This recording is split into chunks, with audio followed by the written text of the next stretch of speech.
What up, guys? We are live. So we got a pretty dope podcast for you today. I am excited to have Willie Mack from the Willie Mack Show joining us. And I was telling him beforehand, I just randomly discovered your channel through the algorithm, which is usually typically if like there's someone content who I like who talks about this stuff, typically I know about them. So it was really random when the algorithm showed me your shit. And I was like, oh, his takes are really solid.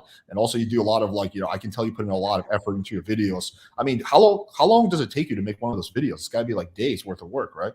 Yeah, it is days. It depends on the kind of video, but usually for me it takes me about a week to get a video out. Yeah. Half of it's like picking the topic though or whatever. Like I remember like you probably just found out about me because I never really did any of the red pill stuff. I Mhm. just kind of like fell down the rabbit hole with like Pearl and Fresh and Fit and then Sneeko, and I was like, dude, these people are like kind of old school internet crazy where they're freaking out and they like say some of the most random shit ever. And I'm like, this is too funny not to talk about. So when I like talk about it or I jump into a space, usually I'm coming from more of the like entertainment perspective. Mhm. Uh, but yeah, no, I've loved it. I think the space is really funny. I think the people are crazy. I think the it really does show like how stupid everyone is when it comes to like talking about the other sex, you know. Not everyone, but a lot of people for sure. Well, sure, but even if you talk to like a woman, like, oh, what do guys want? What do guys want? Girls always say stupid shit. Guys say stupid shit. Like Right. it's like the age Oh, for old sure. I question. think 90% of people in the space have no idea what they're talking about. When did you Yeah. start your channel? Like, when did you create your channel originally? I mean, dude, I've loved making YouTube videos since I was like a kid. So like, I don't know, probably like 2012 or something. But I didn't really start doing like what I'm doing all that seriously until like 2018. Okay, cool. All right. So you've been at it for a while. Yeah, I started my channel around Yeah. 2018 too. And so your whole premise was initially like you're just going to do like kind of like these deep analysis videos about like, or was your channel a little bit different back in the day? No, I'd say it was like pretty similar. It's like if something happened, maybe it's a trending topic or maybe it's a new community I came across and I found it funny.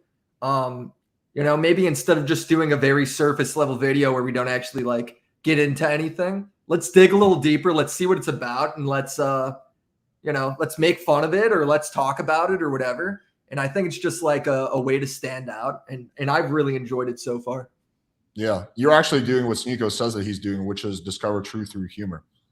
But he doesn't actually do that. But you kind of your channel actually does that because you use comedy at the same time to point out the truth. What I was going to ask you was, fuck, completely I slipped my think mind. I think that's way too generous to give me. I think when you look at Sneeko, I think it's more like I don't know, dude. I feel like the politics online, and like, do you know who Hassan is? Yeah, Like, I feel like a lot of politics online is just like rage baiting, like just trying to get people like as angry and amped up as possible on your side, so you can like have a team, like you could have like a rallying point. well, You that's know? what gets views and clicks. I mean, like if you do, this is why like kind of there's I don't know if you saw the movie or sorry documentary called the social dilemma or whatever, but yeah, just polarization is what gets views. Which is why, like for example, me, right? Like I'm never gonna get as many views as Fresh and Fit because my content is just like kind of like, hey man, yeah, you should go out practice talking to girls, get about slowly more confident, practice dressing well, try to maximize, get over any limiting beliefs you have, work on deep inner trauma that you have, practice your charisma. Like that's not exciting. That's not nearly as exciting. Fuck these bitches. They fucking took our You're jobs. way too reasonable. You got to stop, dude. You got to you got to Being blame all the reasonable women doesn't for help you in this everything. space. Yeah, it doesn't help Yeah. you at all. Is this like? Have you done a lot of podcasts? I haven't really seen you on too many. No, so I don't do that many just because I just kind of like focusing on making videos and stuff. I'll go on like my buddies every now and then if I get invited. Uh, But what made me want to go on yours is you emailed me and I was like, who is this? Oh, he's giving dating advice. I was thinking you were like a discount Fresh and Fit or something. And I click on the first video on your channel, or maybe it was the most popular, I forget. But it was how to have sex in different sex positions. And I was like, oh. bro, what is happening here? And then I actually was watching the video and I was like, all right, well, they aren't. He's kind of reasonable when I started looking through it. I'm like, fucking, I'm in. I'll do it. Yeah, that's kind of more place, more dates. Also, he did like a reaction video about me, and he was like, "Yeah, initially because people kept saying like, "Yo, man, get more plates, more dates on your podcast." I emailed him a few times; he wasn't responding. So basically, when people would bring it up, I would be like, "Yo, guys, just go email him. I can't get him on." He said no, so just leave a comment, email him. I guess my fans went like way too overboard. So one day, more plates, more dates, did a reaction video about me, and he's like, "Yeah," he's like, "I've been seeing this guy because every time I do a video, there's like 20 million comments saying go on the PWF channel. This guy must have the craziest, most loyal fan base ever." So my initial impression was really bad, but I actually started watching his video. This guy seems pretty decent. He doesn't seem like a crazy motherfucker. So yeah, I get that. Like a lot of people have a negative initial impression about me, and I sure like this community is kind of known for having a lot of clowns and like whatever, just all kinds of nonsense. It's known as like a lot of like, instead of like learning how to get better, it's more just like placing blame. Like, Yeah. oh man, if women aren't into you, it's because they must be fucking stupid. It's not because you're doing anything wrong. Have you reacted to black pill content creators yet? So is black? I know like the meme black pill, like saying you're black pilled about something. I'm not really sure what. But black pill basically like what the community is, if that's a thing. They're a group of people who believe that looks are the only things that matter. So your results in dating and to a large extent your life will be just determined by your looks. So if you're not a Chad, you're never going to be successful with girls. So guys like me and you, we it's over for us, bro. We're not gonna be able to do much. We're normies. We're not 6'3". I don't know how tall you are. I'm just assuming you're like same height as me. But yeah, basically the premise is that like you're either Chad or you're basically it's over for you. There's a little bit more nuance to it than that, but that's the oversimplification. That's probably the most ridiculous thing, because for guys, I think look when you look at a girl, like you want the girl to look a certain way. I think there's a lot more pressure on a woman with that shit. For guys, it doesn't matter how you look, dude. As long as you're funny, you're good. You're in. You just got to be like normal enough in a conversation. Well, I mean, I think like if you like, I do feel bad for the guys who are like 5'1", 5'2". Like that's got to be rough. But as long as you're not deformed and you're not like ultra short, we're talking like 1 percentile short. Yeah, I do think like most guys. Ricky Berwick is pulling hella pussy, dude. You see that guy's Twitter? No, who's he? He's killing it. Is he like Berwick, or what does he do? Oh, he's just like he's like a comedian. Okay, no, I've never heard of him.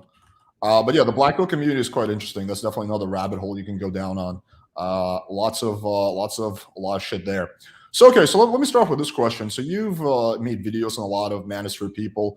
You've talked about Sneako, Fresh and Fit. Who do you think is the worst offender? Who do you think is the biggest joke out of everyone that you've covered in this community? Oh, it's Sneako. It's not even close. Like I think like Myron's pretty clowny at times with the shit he says.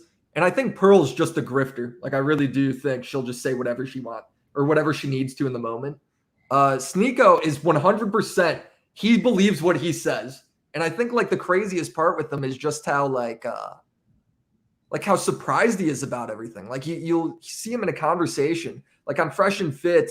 I believe it was Fresh that said 50% of college age girls that are like going to school in Kansas are being flown out to like something, are being flown out to Dubai to have sex. And when challenged, and Destiny's like, dude, it's less than like 0.1%. Sneako was like, what? No way. Have any of you? And he starts asking the girls if they've been flown out. Not a single one of them have. And those are all like Miami girls, like girls on Instagram that are trying to have that shit happen. Yeah, Sneako's probably the biggest hypocrite out of all of them. I mean, he literally does the exact opposite of everything he says. Pretty much on every. He got cucked once and it like permanently ruined him. Well, he blames it on like other YouTubers somehow. It's like, yeah, guys, it's actually the reason I decided to have my girlfriend fucked by other dudes is because I was trying to do what you guys are advocating. It's like, dude, no one's advocating that at all. He thinks I don't see any liberal advocating, have your girlfriend get fucked by another dude. You just did that on your own, my man. He thinks like Destiny telling him to vote for Joe Biden is like the same thing as telling him to watch his girlfriend get boned by another dude. Yeah, I was trying to be a good Democrat. I want to vote for Joe Biden, and the guy that election told me that if I want to be a real Democrat, I need to try having my girlfriend get fucked by him. So clearly, I have no role in this. Yeah, I would agree somewhat with that assessment. I mean, it's hard to pick, but I think Sneako is definitely a massive clown. I think it's him because he believes it. I do think the other guys say it is like a way to get a rise out of people or a way to like Myron, I think, is really intelligent and he does actually know like this is what drives the show. This is what people want to see. They want to see me dunk on this girl or whatever. And Pearl, I think, is a total grip. Dude, Sneako believes it. He's like the guy where he logs off and he's still talking about the Matrix, man. Dude, Myron, though, I can definitely say 100% believes in this stuff. I knew Myron before Fresh and Fit even started. Yeah, he's the exact same person. He's privately told me all the same thing he talks about on the podcast. Dude, one time me and him were having like a debate basically because he was telling me that he won't eat a girl out because he thinks it makes him look submissive. I was like, Myron, there's absolutely nothing submissive about like eating a girl out. He's like, no, bro. And we were like debating this for like 15 minutes. This was before Fresh and Fit was even created. So I can definitely vouch that he believes in every single one of those things. Fresh, I don't actually think cares about any of it. Fresh, I think, is a very simple human being who just cares about money, pussy, shiny things, Lambos, right? He doesn't care about this red pill shit. He probably doesn't even really believe in it. But Myron, he's a fucking fanatic when it comes to this. Yeah, Myron, I've heard say like some wild shit. Like he goes to the club and doesn't drink. He goes completely sober to clubs, strip clubs, whatever, and just tries to pick up girls.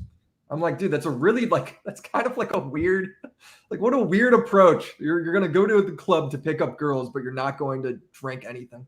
Dude, and then you're also looking for virgins. It's like, dude, go sign up for like a church group or something. Go volunteer. What are you doing? Dude, that's far from the most like crazy thing that Myron says. That's actually pretty tame by Myron standards. No, it's not crazy, but it's just kind of like this weird like loser way to like tell guys to get girls. Like that's probably the worst way to try and get girls ever. You're just gonna look like a freak. If you're going to the strip club and not drinking and not paying any of the girls to do anything, and the home's to just bring home a girl to have like a good relationship with is weird. I mean, I actually can kind of defend him on that point. I don't really like to drink. No, what? Do you do that? Yeah, well, no, I don't go to clubs because I hate clubs. But like sometimes I will go out with like my friends to a bar, right? And I typically don't like to drink because I have like all kinds of stuff. Yeah, but you're going out to hang out with your friends. Yeah. Well, you aren't going out with the intention to pick up women sober. No, so sometimes we do. Like sometimes we'll all go out with the intention of like it's a little bit of both. It's like chilling with the friends and picking up girls. I mean, you could totally pick up girls sober. I think the more. No, I think you can. I think you can too. I just think the intention of going to the strip club is where I'm getting lost in that trend. You know, I'm kind of getting lost in that thought process. I guess. I mean, I haven't been to a strip club in over a decade, so I don't know too much about that. I've never been fascinated by strip clubs. To me, it seems like a really weird in between like having sex and porn, where it's like the porn is in front of you, it's in a 3D, but you can't have sex with a girl and you have to spend money. To me, it seems like the worst combination of things. I would either rather watch porn, right, which is free and I can jerk off to it, or have sex with a girl. But strip club to me seems like a very weird in between that doesn't make any sense at all. It just seems like the fun like thing, like you take people to on like a bachelor party or some shit, or you do once in college and then never do again. You know what I mean? Well, that's exactly when I went when I was in college. Yeah. Okay, so Snuko is number one. Who would you say is number two in terms of worst offenders? You know, there's still people like I don't really know about. Like, do you know the guy from he used to do College Humor, I think? He's kind of got like a thing kind of like Myron. I see him on TikTok all the time. So I kind of got to look into him more. The only three people I really know in this space is, you know, Fresh and Fit, Sneeko, and Pearl. So I definitely would go like Myron's next, and then I'd say like it's Pearl, and then I would say it's Fresh. Like Fresh is barely on. Like Fresh barely does anything on that podcast. He mostly just like sits there and then like makes the occasional mumbles. Yeah, Facts, bro. Yeah, and just like comes up with the most ridiculous stories, like, oh yeah, I had sex with 3 girls, and this celebrity watched me do it, and he gave me a thumbs up while I was pumping the girl. Yeah, there's definitely still a lot more content creators for you left to like kind of explore in this space. It definitely gets even more ridiculous. Like there's this dude, Coach Red Pill. Have you heard of him? Oh, I'm well aware of him. I didn't know he was like in this space, but yeah, I'm aware of his like Ukraine shenanigans. Well, yeah, I mean, there's that, but also there's the fact that he's 50 years old, he's fat, he has absolutely no charisma or social skills, and he says that he's having sex with multiple 18-year-old girls, and he's so picky, he doesn't even sleep with girls over 21. Yeah, he was doing that shit before like everybody, before it was even like popular to do.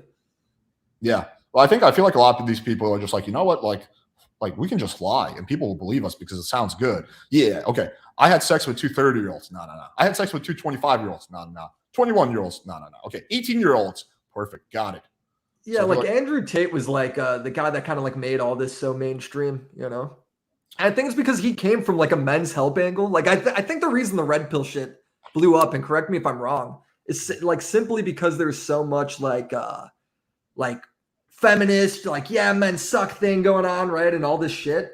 But there really was there wasn't a whole lot of like, let's help men and men getting over relationships or anything like that. So it was just destined for somebody to come in and exploit that space. I mean, you're 100% correct. When the pendulum swings too far in one direction, it's going to swing, it's going to overcorrect.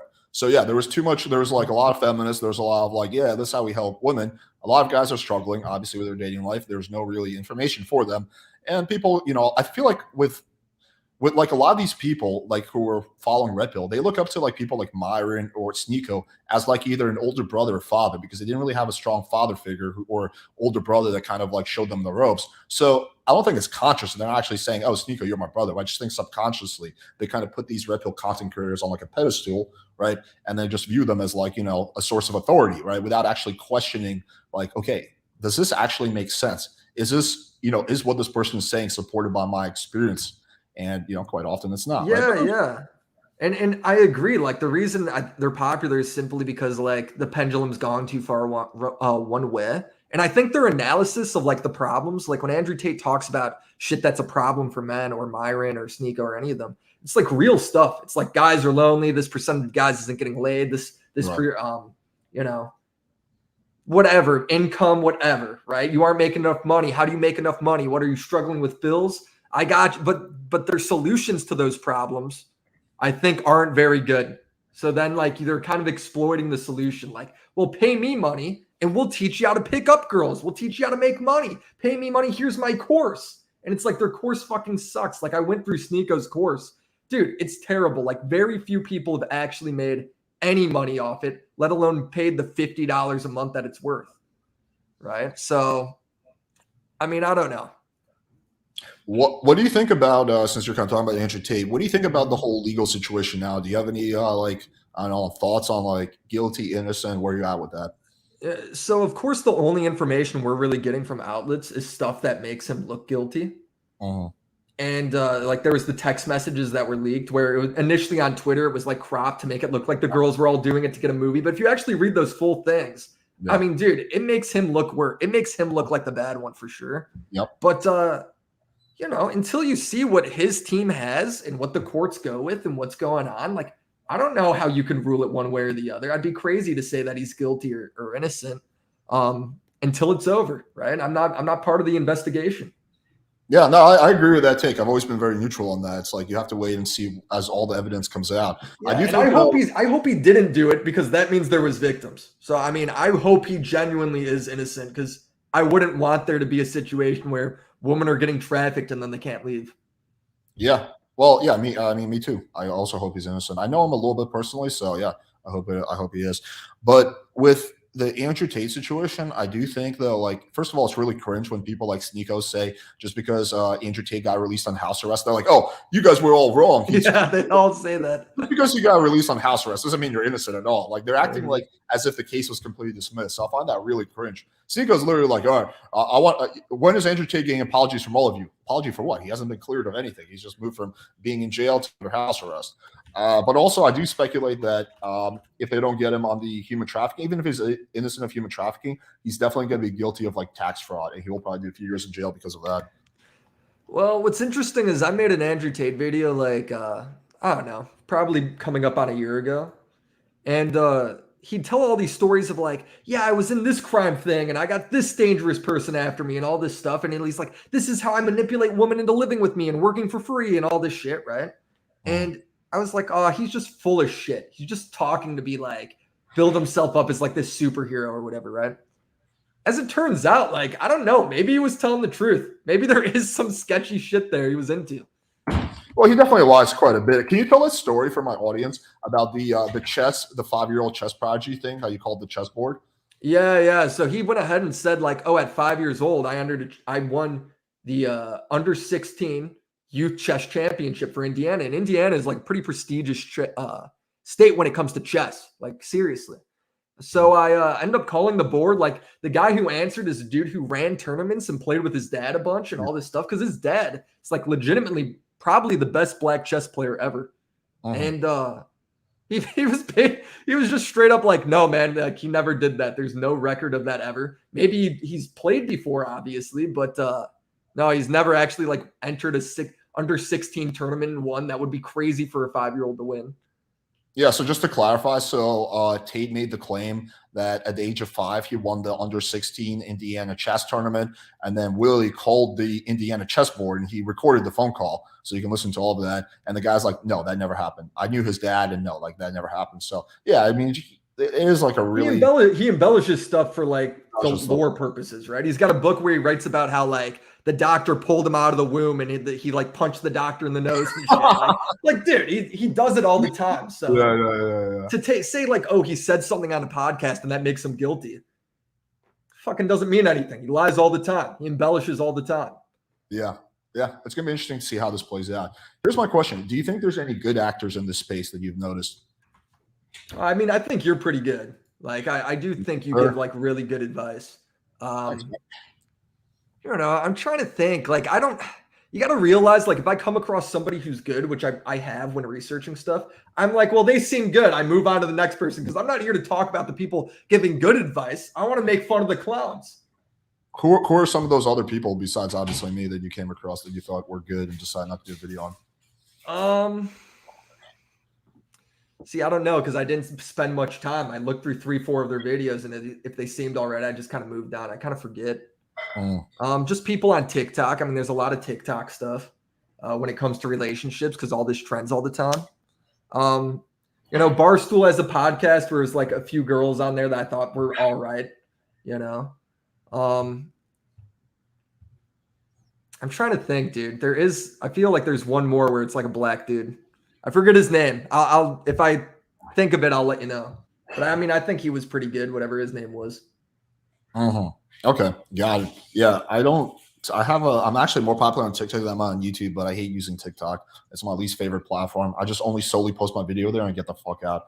I never watch any content on there, but I'm sure there's a lot of TikTok gets hella views, bro, for this kind of content. Yeah. But also a lot of my videos get taken down on TikTok. I've been banned from TikTok over a dozen times. I've appealed it and won every single time. But it's gotten to a point that when my channel gets taken down, when I appeal, within 30 seconds, I wouldn't appeal. So they must have some kind of like note next to my accounts, like this guy will constantly get taken down, just automatically appeal. But yeah, what do you say that's so controversial? Nothing at all. Like that's the thing. Like my content on here is very similar to my content on TikTok. In fact, I like mellow it out for TikTok. I go even softer on TikTok. Nothing. Like for example, a video that got a lot of I don't know, I've had multiple videos that got like a lot of like heat or controversy. One was a take I did on feminism, and I felt like what I said was like really reasonable. I was like, I think feminism was something that it was important to have because there was inequality between women. And I think that, it just comes down to like correcting inequalities, then pretty much most guys are going to be feminists. But I feel like it's become about, power and control. And it doesn't really, because most of the inequalities between men and women have already been solved. So a lot of people like really went after me for my take with that. I have videos about like, okay, if a girl doesn't respond to your message, how to follow up with her a few days later. They're like, bro, she's trying to get away. I do a lot of videos with my girlfriend, and always there's like, oh, she looks so uncomfortable. You have a girlfriend? Yeah, I have a girlfriend. Dude, you're the only guy in this space that's actually in a relationship. Everyone else isn't in one, man. I swear. I'm not the only one, but there's I would say more common for guys to be single. But I was single for a big person, for a lot of periods of my life too. But yeah, so whenever I do video with my girlfriend, it's always like, oh, he probably keeps her in his basement and like lets her out just to do videos. This guy's so like grapey or whatever, just because I talk about like, how to be persistent, right? Like sometimes you have to, follow up with a girl. Like sometimes she forgets to respond. You have to double text, right? Nothing wrong with that. So it's like shit like that. Yeah. My most controversial video was this one, okay? And this one, I think you can make a good argument for why maybe I went a little too far with this one. Basically, I was talking about how if a girl blocks you, there's actually a way to get back into things. And what you do is you text her from a Google Voice number and you say something very like simple. You're like, hey, I really enjoyed talking to you. I felt like we had a connection. Just curious, if there's something I said that turned you off. If not, no words. Like super polite message. But basically, you're trying to figure out what exactly like turned her off about you. And that can actually work really well. I showed examples of that working, but people like went crazy because they're like, oh my God, that girl blocked the guy. It's horrible. You cannot message her again. So yeah, that was probably my most controversial video on there. I mean, worst comes to worst, they don't respond, right? Or block you again or whatever. I think if you were to like create new accounts and like message the same person several times, like if you were to do that like 4 times, 3 times, I think that's kind of weird, but doing it once. Yeah. Yeah, in that video, I specifically say, like, if this doesn't work the first time, don't do it again. Like, you don't want to be, like, harassing the girl. But, yeah. But like you know how the social justice warriors are, they'll just like take issue with anything and everything that Oh, involves. dude, I'm on Twitter. I know exactly how that is. Isn't Twitter supposed to be a lot better now in terms of that? It's good in terms of like you don't get banned for it anymore. Like if people didn't like you in the past, you just get fucking banned all the time. Like now it's like you might get banned or suspended or whatever, but it's only for 7 days. Okay. So you can't be permanently banned off Twitter anymore. Well, that's good. Mhm. What I was going to ask you was this. What are I guess like what's your kind of background when it comes to dating? Like were you always good with girls or is that something you struggled with for a big period of your life? No, I think like I was kind of in the no, I was always like decent. Like I didn't think I was like a killer or a ladies' man or anything like that, but it was like I never had any problem, getting a date for the dance or having a girlfriend or anything like that. I was kind of I think honestly like with social media, it's made it a lot harder for people today Mhm. because the big social media when I was going through high school was Facebook. So what did you use it for? It'd be like somebody being like, "Yeah, we're having a party tonight, or we're playing ultimate frisbee, or whatever," right? So you'd be like, "How do I go to that?" So you'd go to it, and guess who's there? It's a bunch of girls, right? So it's like if guys and girls are just hanging out in the same space, eventually you're going to start talking and have a crush and maybe date, right? Whereas like now people just like they use like video games or Discord or whatever, and that's their social life. It replaces them going outside and talking to people. Yeah, that's true. I You know, mean, quite often when I'm like coaching a guy, he's like, "Hey, man, so what do you recommend I do?" I'm like, "Well, grab a friend and go out and pick up girls." Like, whoa! I don't have any friends. I was like, "Come on, you must have at least one friend."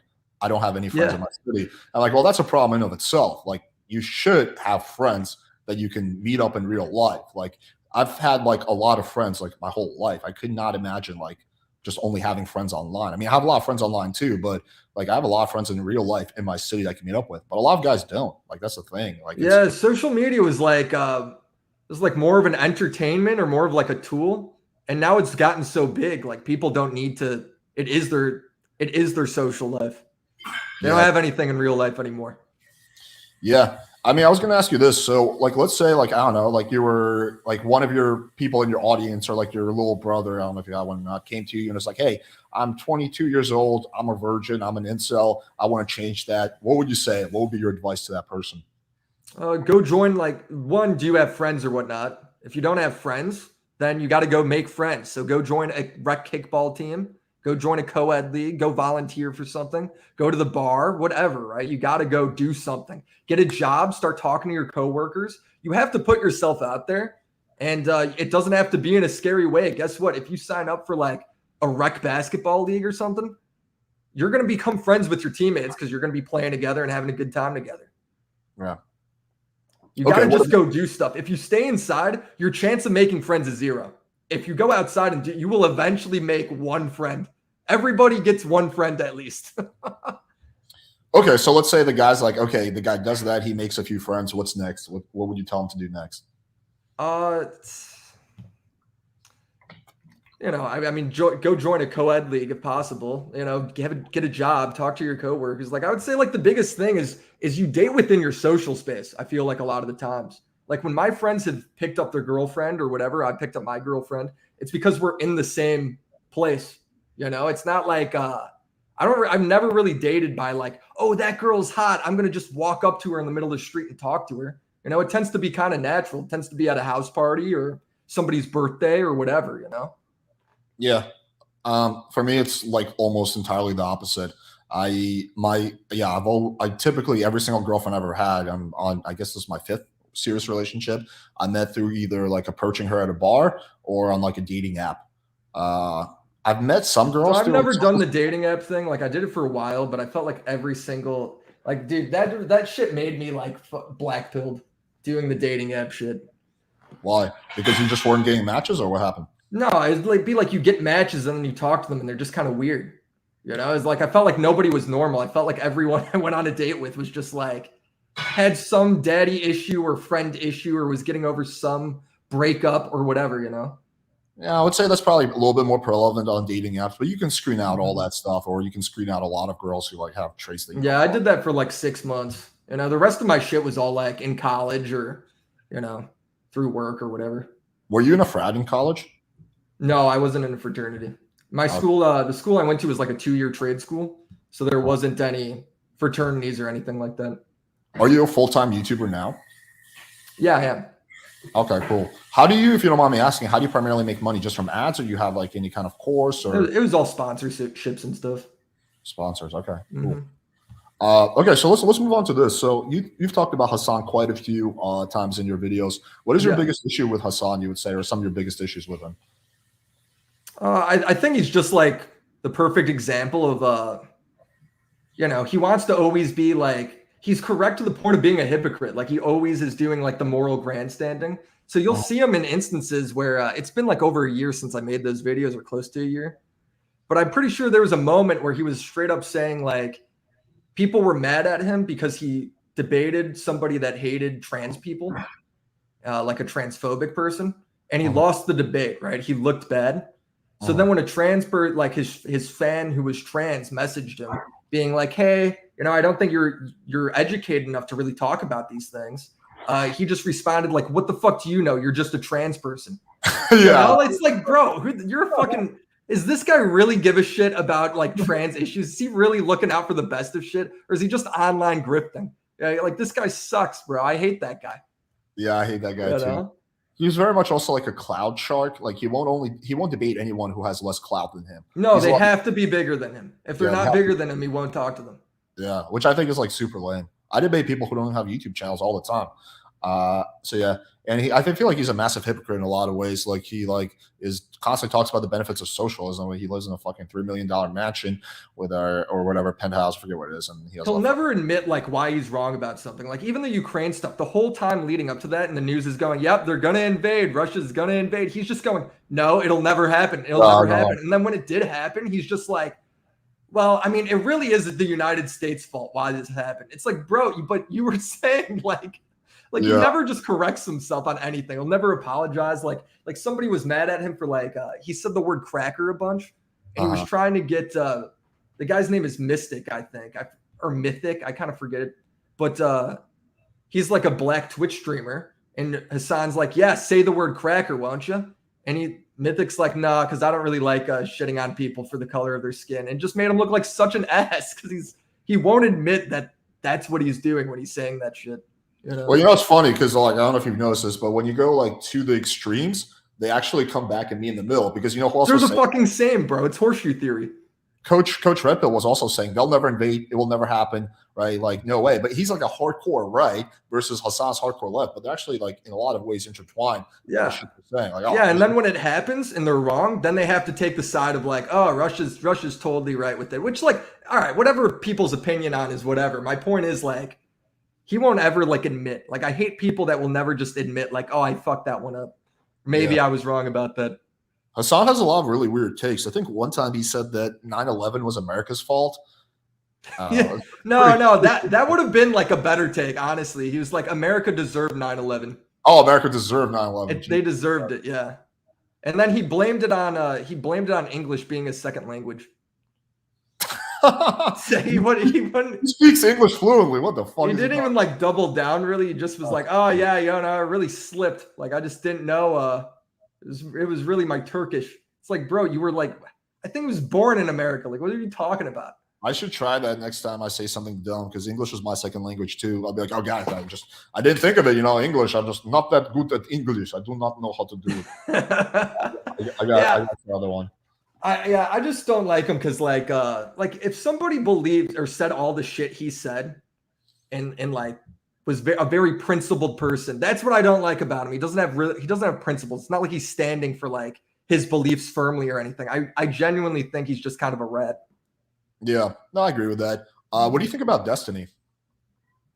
I mean, I disagree with stuff he says. I don't watch everything from him. Right. The only time I end up really watching him is this Red Pill stuff because he was the only one that was actually willing to engage with these guys. I will say when he believes in something and he says something, even if I disagree, there's at least a line of logic there. Yeah, at least I could follow his thought process. Yeah, he's backing it up with data. He's researched the subject from different angles, and that's why he believes in the thing. He's coming to a logical conclusion. I respect that. I don't need to agree with you on everything, but you just got to be you got to be based in reality. You can't just be talking nonsense. Yeah, I like Destiny a lot. I've debated him like countless times. We Oh, largely, really? yeah, we largely agree on like the vast majority of things. We're typically debating like small minutia. The only thing we have substantial disagreements on is the war in Ukraine and what the U.S.'s involvement should be in that. But typically, Mhm. we just mostly agree on shit. But yeah, he's a good dude. I think he gives credit where credit is due. I don't think he's a cloud shark. He's willing to debate people who have no clout. So yeah, I think he's The generally. the only thing he does that does annoy me, and he's doesn't do this often, and frankly, if anybody is live and does live streams, you'll do it eventually. Is he does debate a lot of semantics sometimes, which does drive me crazy. You know, Okay, I yeah. can't stand when people like sit there and debate over like a definition of a fucking word. Yeah, I do that from time to time too. Everybody, if you're live, it's just like a trap. Like everybody does it. You know. What are some of the things you disagree with him on? Um, like I think he's been. Do you know who Boblex is? No.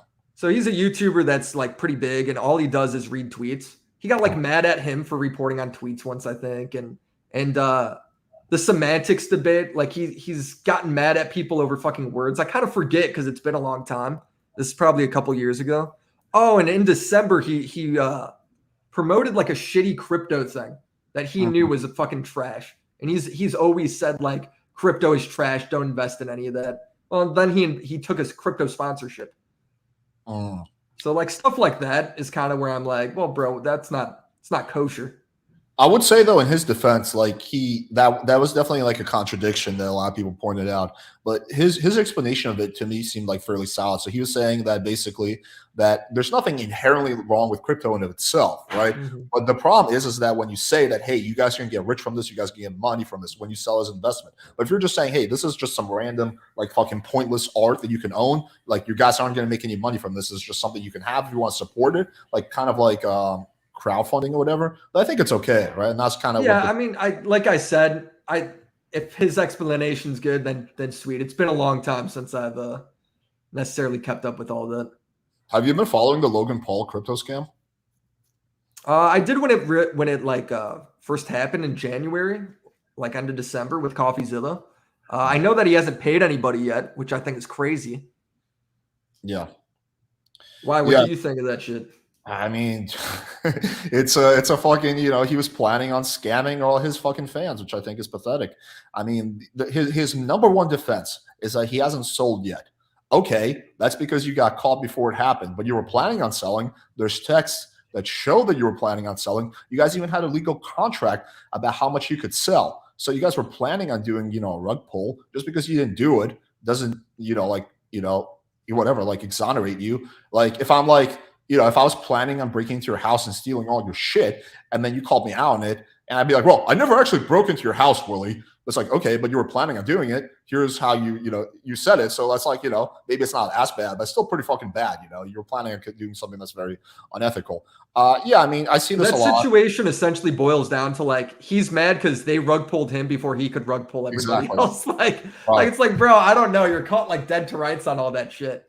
The You know, you scammer got gotta come scammed. through. The scammer got scammed by someone who's a better scammer, basically. Yeah. Yeah. No, I mean, but you see this all the time. Like a lot of content creators like do rip off their audience and don't, kind of value the trust that their community has in them.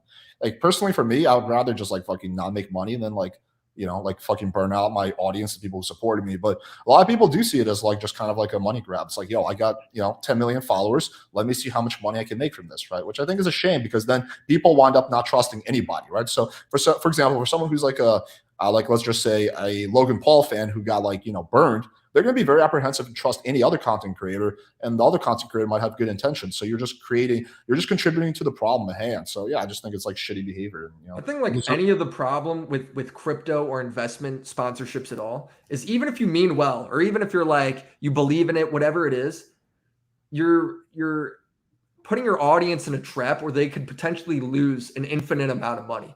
Right. So if like I promote a t-shirt, let's say I'm selling a t-shirt or these fucking glasses or whatever, right? And they go ahead and you buy the glasses and they fucking suck. They fall apart, they don't work, whatever, right? You lost $20. You lost a $20 pair of glasses. That's the worst thing that could happen is you wasted $20.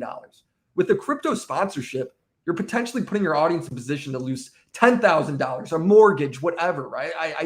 I think you got to be careful because if you got to be careful when it comes to like these infinite investment opportunities when it comes to shit you can shoulder your audience, because you're putting them in a position to fuck them. You know? No, I agree with you. I mean, in that CoffeeZilla video, I mean, one dude lost $500,000, one dude lost like hundreds of thousands. I mean, we're talking like your whole life savings there. So like even when Destiny's like, hey, you know, this is a cool thing, blah blah blah, buy one, buy two, or whatever. It's like, well, at the beginning when you promote these things, every single time the price of this stuff starts off high when people first start getting in, and then it all crashes to zero. So it's like, bro, I mean, I guess you're telling them to buy Twitch clips, get them minted or whatever. It's like we all know it's going to zero. I mean, I don't know. They're all pump and dump. Yeah. Is that not like a little like you can still criticize Destiny for that shit? No, I think you can.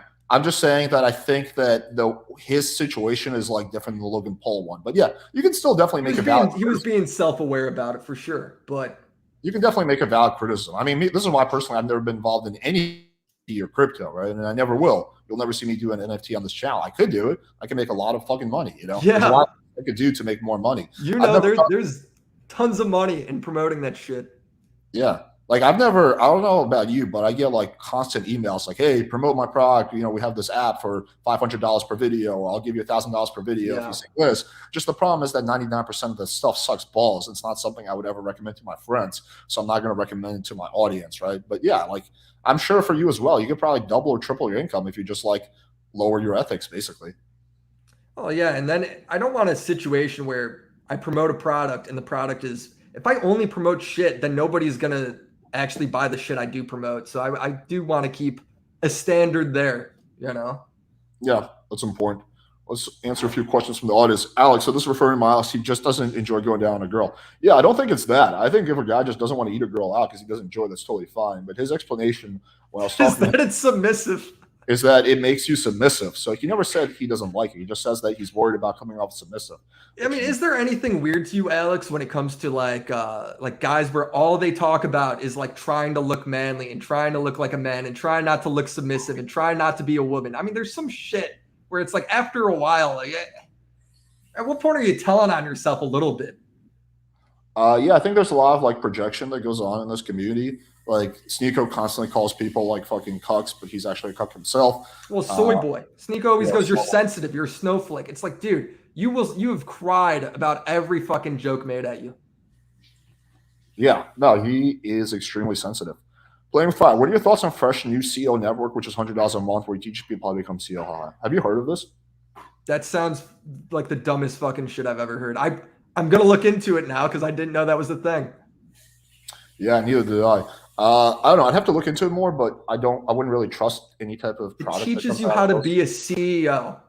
Like wow. He's not even a CEO though. He's just a host of a popular podcast. He's not like running companies. Like I would be much more interested in getting that kind of course from like Gary Vee or someone like that, you know, who's actually a legit CEO and has ran companies. But yeah, like these guys, they are not CEOs. They're just co-hosts on a podcast, which is very different. So I don't know if I would, you know, listen to anything they say. Wow, Willie Mack and PWF, this is mad out of place. Yeah, this is an interesting collab. I like doing crossovers though with people outside my community. Okay, what else do we have? Who's the wildest person in this community that I don't know? Oh man, fuck. Where do we begin? You gotta start linking me. I want to see some crazy motherfuckers. A lot of the crazy motherfuckers won't come on my channel. They don't want to debate me. I mean, dude, there's this dude. Are we talking about Red Pill or Black Pill or Manosphere in general? I would like to know what the example of like a Black Pill person is. Okay, so there's a dude named Scribe, right? I've debated him several times. He believes that looks are the only thing that matter, the main things that matter. Yeah, he never shows his face, and he's also 300 pounds. He claims that he doesn't have to approach girls because they look at him and approach him, despite the fact that he's 300 pounds. He calls everyone he says that everyone's lying about everything. So he'd be like, I know you don't get laid, Alex. I'll be like, okay, well, you know, do you want to see a video of me with a girl? Do you want to see photos? Fake. Okay, well, here's a video. Fake. So yeah, that's like pretty insane level of cope. I don't know who else do we have. In the Red Pill side, we have this guy Martin Life Dating, who, dude, I don't fucking know. This dude is just a character in himself. I don't think I could even do him justice. I think you just have to look him up. I don't know, man. I mean, there's this guy AMX. He's not actually that bad. He's like more of a reasonable dude, but he says some wild shit. Like if you have a date with a girl, you don't want to confirm beforehand because that will look low value. So you just show up on the date. That's like the dumbest fucking thing ever. Like we make plans 2 days ahead of time. We're just gonna show up on the date. Like fuck that. I'm definitely gonna confirm the day of. So yeah, it's just like he's How not big are crazy. these guys? Are they like pretty popular? Um, the last person, he's way more popular than me. Yeah, he has like 500,000 subs, I think. Really? I mean, there's this dude, Lord Fuckwad or Lord Markwad, that I call him. He debated Destiny once. I mean, this guy is just the biggest grifter ever, and he's just also. Would you say you're like a pickup artist?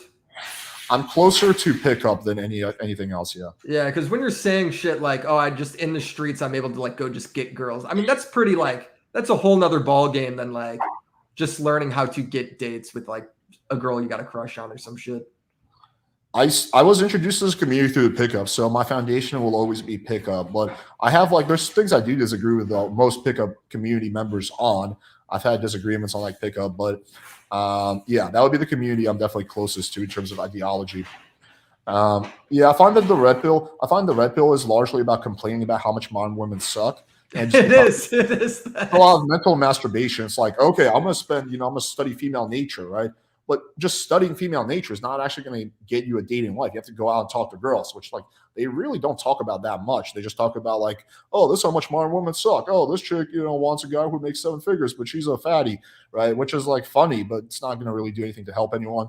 I find that black pill. Plus, it's just not true. Like if you go ahead, it's like, yeah, of course, every woman wants to date somebody that has 6 figures. It's just like how every guy wants to date a fucking model that looks like Megan Fox. It's like the reality of the world is like very different than these really shallow questions that they kind of like pigeonhole everybody into.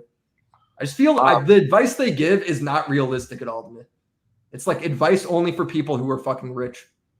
Yeah, well, that's kind of like the irony, right? Because the advice Fresh and Fit gives isn't applicable to 99% of their viewers. At the end of the day, most people are not going to make 6 figures, and most people are not going to have status. Like you should strive to make 6 figures, but if you're going to give advice, it should be applicable to the average person. Like every guy can go out there, improve their social skills, and become more confident.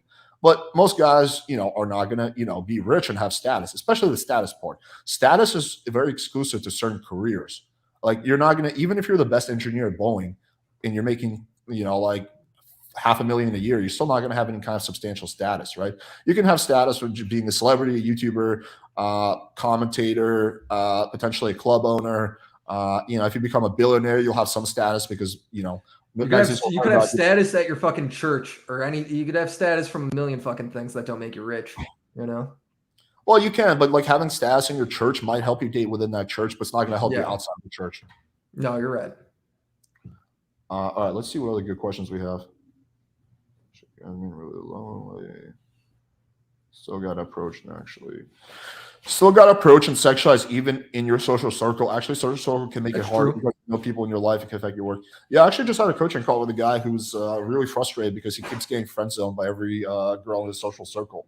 So yeah, you do have to have good game. When it comes to the friend zone stuff, you just got to make it clear like, hey, I think you're cute. I like you. I want to go on a date with you. You got to be upfront. And if they say no, then cool. You are not down to like hang out in the friend zone. You're just going to move on. You're okay with that. You have to be completely okay with rejection as a guy if you're going to get a chance. And if you aren't, well, you aren't going to take any chances and you will miss like, dude, you might get rejected 3 times. The 4th time you'll probably get a girl though. No, you are 100% correct. That's exactly the advice I gave this dude. But that's not what most guys do. Most guys, they don't even show their intent. They're just like, they kind of are trying to like kind of warm up the girl and their friends. Yeah, and then she just is like, well, he hasn't said anything, and he lets me be a shoulder to cry on, but he doesn't like me. Like it's like fucking weird. Like don't have that relationship. You don't want that relationship. It doesn't do anything for you. Just be upfront. Figure out if she's down to go on a date or not. She's not, then fucking move on. Who cares? Yeah, man. I mean, again, you are correct. That is, yeah. I mean, I think that, a lot of these guys get themselves into trouble, including me when I was a lot younger, by the way, when I was a virgin, is I would just befriend girls for a while. And then when I would ultimately make my move, the girl's like, oh, I just don't see you like that. I thought you were a friend. Well, the only reason she sees you like that is because you were her friend for like a year. So if you just don't do that, then you're not gonna have that problem. What also happens is a lot of times these guys get really butthurt because they feel like I put in years worth of effort into like Yeah, they get like entitled. Yeah. But it's like, okay, but whose fault is that? Like that's just like you didn't have to do that. You could have been like very upfront from the start. So Yeah, yeah, it's all your if you put in years and you never ask the girl out, that's your fault at the end of the day because you need to be I think you need to be upfront quicker. What was it? Sooner rather than later. yeah. You got like I think a week window. If you ask them out in a week, that should avoid like any awkwardness later on. Because obviously, if you ask her out and you're like in a group of friends and it's been 2 years later, well, yeah, you're kind of fucking blowing it and making it weird. Alex, Myron does have a case in BDSM slave or cuck situation. The man is only allowed to go down his mistress. Okay, what the fuck is that? Okay, sentence, let me try to think of how to give you an analogy. So, in BDSM or cuck situations, you also have to wear clothes in public. Therefore, you should never wear clothes when you leave the house. I mean, like this is just like a complete non sequitur argument. You can totally eat a girl out for hours without being a slave or cuck. I don't even know what BDSM slave is. What is slave? What is? Have you ever? Did you ever see the video, the live streams on my channel where I have Mr. Slave on? You probably haven't. No, I haven't. Okay, this is a whole like fucking character arc itself in the PWF first. Mr. Slave. There's this dude. His name is Mr. Slave because he doesn't give you his real name. He wears a mask and he's a massive cuck / sex slave, right? And Okay. I've like debated him and his mistress. What? Eventually, I expelled him from my community because he was just being too annoying. But yeah, I mean, this is a dude who's like the most delusional person on the planet. I mean, he'll say things like the Earth is flat or 1 + 1 does not equal 2. I mean, this is just a dude who likes to argue. He's a conspiracy guy. He's a massive conspiracy. Dude, I got a question here. What do you think about all these people, like whether it's Pearl, Fresh and Fit, or Sneeko, all believing in like these crazy Jew conspiracies? Do you believe in that? No. Well, first you of all, don't think the Jews like secretly run the world and they're all plotting against everybody with porn? No, I'm not generally a big conspiracy guy. I mean, there's some conspiracy that have merit, like the JFK assassination, but most conspiracies are pretty cringe. Like the Flat Earth shit, the 9/11 conspiracy, they're all pretty cringe. They all need like way too many fucking people to be quiet about it. Why do they all believe in? Why is it that the entire red pill believes in the Jew conspiracy? It's not the entire red pill. A lot of them, I don't know, because they all like, it's kind of like they all just like regurgitate what the other person says. Why does a big part of the red pill convert to Islam? Like, how does that make sense at all? No idea. Why is Sneeko? Why are all these guys fucking converting to Islam? Like, I don't know. I think they just like, I don't know. It's really funny though, man. It makes no sense because none of these guys have ever read the Quran, right? They don't know anything about the Quran. None of these guys actually follow the Quran. They're all still fucking a bunch of chicks, without marriage. So Dude, it's like he's running like a porn site, bro. Yeah, but so I don't know, man. There's so many contradictions in this community. This is why it's a never-ending circus. Playing with fire. Ask Willie Mack whether he still has beef with Susie Lou. I mean, not really. I mean, you make your jokes on people and you move on. That's kind of like where I'm at. She's been pretty quiet. She's been under the radar. She's stopped copyright striking people. So, who is this lady? Back in the day, she was copyright striking people who were criticizing her because she owned the copyright to her face. Is what she said. What? Yeah, no, it's not how it works at all. Like I believe Fresh and Fit did the same thing to Abin Preach, kind of like a similar argument. Many people, yeah. And of course, it doesn't fucking work because the art. That's not how. It's not what copyright is. Yeah. I mean, there's the fair use doctrine. Like you can react to anyone as long as you. In the United States, like fair use is pretty lenient. Now, granted, on YouTube, I feel like I'm not always sure. I feel like some channels go too far with it. So I mean, but in terms of like what Abin Preach do, I mean, they're pretty cut and dry. Yeah, it's like pretty. I also feel like there's like an unspoken like contract between YouTubers that like, hey, I'm not gonna fuck with you, you're not gonna fuck with me. Like, well, it's internet culture. Yeah, it's internet culture to react and talk about each other's shit. Right. But yeah, a lot of these guys get really triggered because the reaction is negative, and then they, I guarantee if the reactions were positive, none of these guys would be copyright striking. Yeah. Does Willie Mack show think he won a debate with Xanderthal? I'm not sure who this is, but yeah, so I had a debate in I don't know, was it 2020? It's got to be shit. I mean, With he's a libtard guy too. And no, I think I got beat. I think I was being way too stubborn, and I don't think I ended it with like I entered that debate with like an open mind, and I ended up looking silly on it. You Mm. know, but no, I mean, I can speak so candidly about this because me and Xander all have been good for years now. You know, Where would you say you are in the political spectrum? I don't know. I'm not a very like politically intelligent person. Like I don't know anything about all these like any new laws coming out or any of that shit. I think I'm somebody where it's like I think if you're waiting for your life to get better because of politics and who you vote for, you're going to be waiting a long fucking Yeah, time. So you better just go take control of your own life. Like I I'm mean, very much I agree with that. Whether Trump, Biden, Obama's in office, whoever, dude, change your whoever. life in any substantial way. Like, dude, look what we talk about all the time. The political space debates nothing but LGBT stuff for the past like 3 fucking years. Is that going to make your rent cheaper? Is any of this going to help you with like your health care or anything? No, it's not, dude. Like you just got to go take control of your fucking life. I feel like Well, so much. it's a distraction, right? At Yeah, the it's all just nothing It's also a distractions. distraction. At the end of the day, actually, people don't like to admit this, but Republicans and Democrats that have been elected are actually not agree on like 90% of shit. Dude, They're they all are not far from each other. They're they're very not similar far. parties. They may seem like they're far, but they're not. They're all a big fan of kind of the military industrial complex, spending massive amounts of money on military interventionism. They're all like basically shrills for corporations. None of them are going to close tax loopholes. Nope. None of them are going to like legalize marijuana. Like, yeah, they're really not that far. Like, Yeah, apart. so I mean, like people go ahead and they talk about, oh, it's so important to talk about. It's so important to be involved. It's like, dude, it's not. It's much better to just focus on yourself, man. I I mean, agree. to a degree, it is. Obviously, if like tomorrow we're passing like the slavery bill, then yeah, we should probably vote. But That's for going the to be most part, it's all just nothing. the It's slavery bill is nonsense. going to be the day after. It's not tomorrow. Tomorrow Yeah, we're going to yeah, press the right. button. Ask Willie Mack Show what he thinks of quartering. I think he's the biggest grifter on fucking YouTube. I think that guy genuinely, his opinion is just going to be with whatever the outrage is. Like Lord of the Rings, that guy didn't know fucking anything about Lord of the Rings, and he's giving his opinion about like how it's not scientifically possible for a dwarf to be black because there's no melanin in a dwarf's Jesus skin. Christ. Like the dude's just A cringe. fantasy movie, my He man. made a whole fucking video about like She-Ra in the She-Ra reboot. The new She-Ra didn't have big titties anymore, and he was like legitimately outraged. Like the dude's like just a clown. It's just fun to make fun of these guys.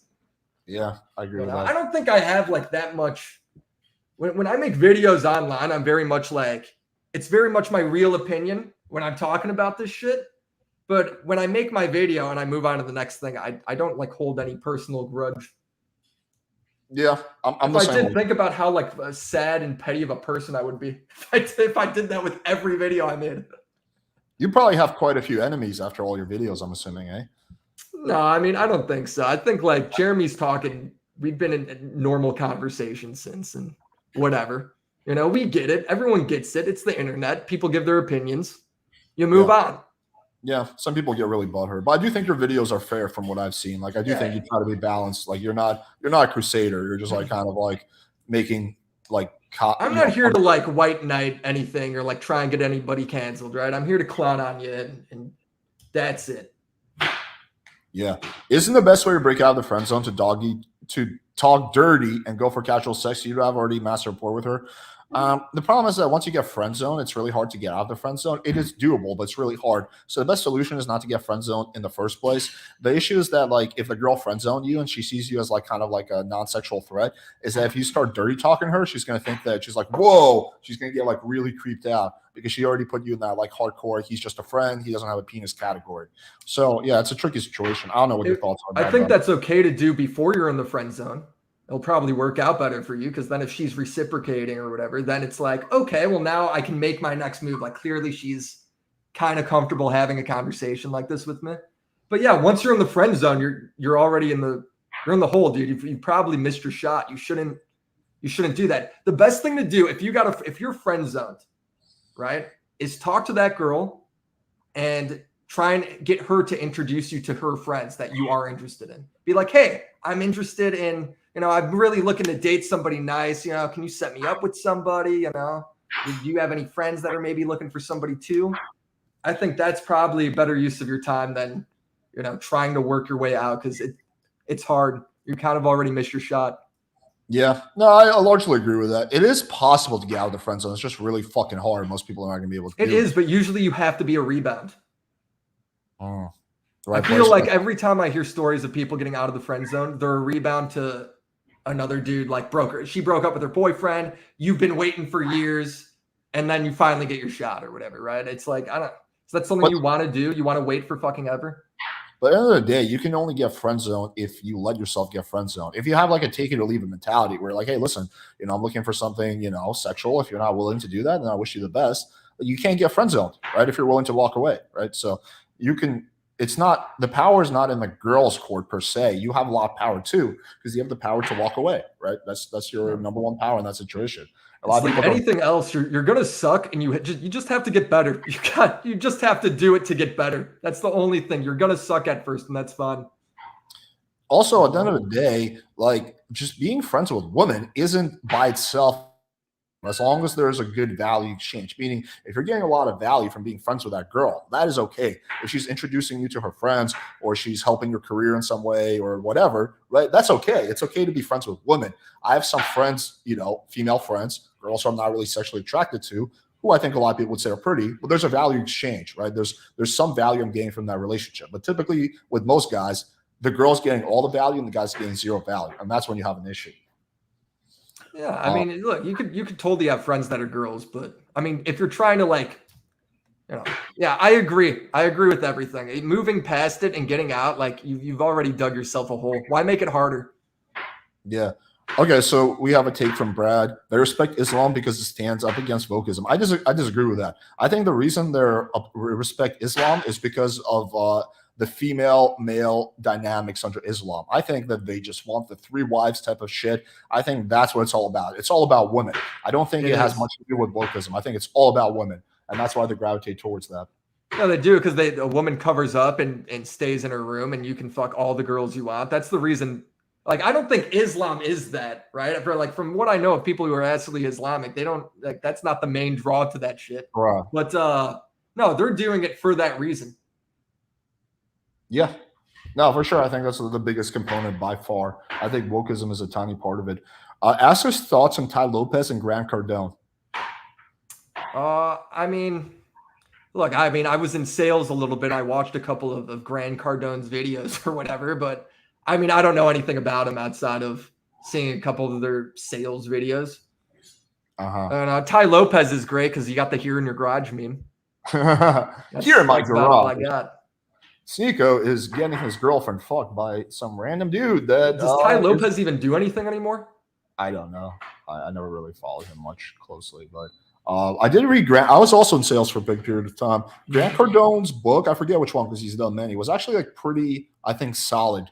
I forget which one it was, the 10X rule or maybe the one before that. I think the one before the 10X rule, but I actually thought it was like pretty helpful in terms of like understanding sales for me. So I personally would not say that guy is like purely like a grifter or something like that. Like I actually did find value in his book. Yeah, I think it's like anybody selling success. Like I think there's going to be a degree of scumminess to anybody that's like, I'm selling you a thing that makes you rich. It's like, to a degree, some of it's going to be fucking bullshit. It's your job to take what value you find there and to forget the shit that you think is garbage, He's very successful. When people are successful, they probably got a couple good things to say that you could figure out and learn from. Yeah. Have you ever watched his like live sales call videos where he like you see him like sell on the phone? Yeah. He's good. He's a salesman.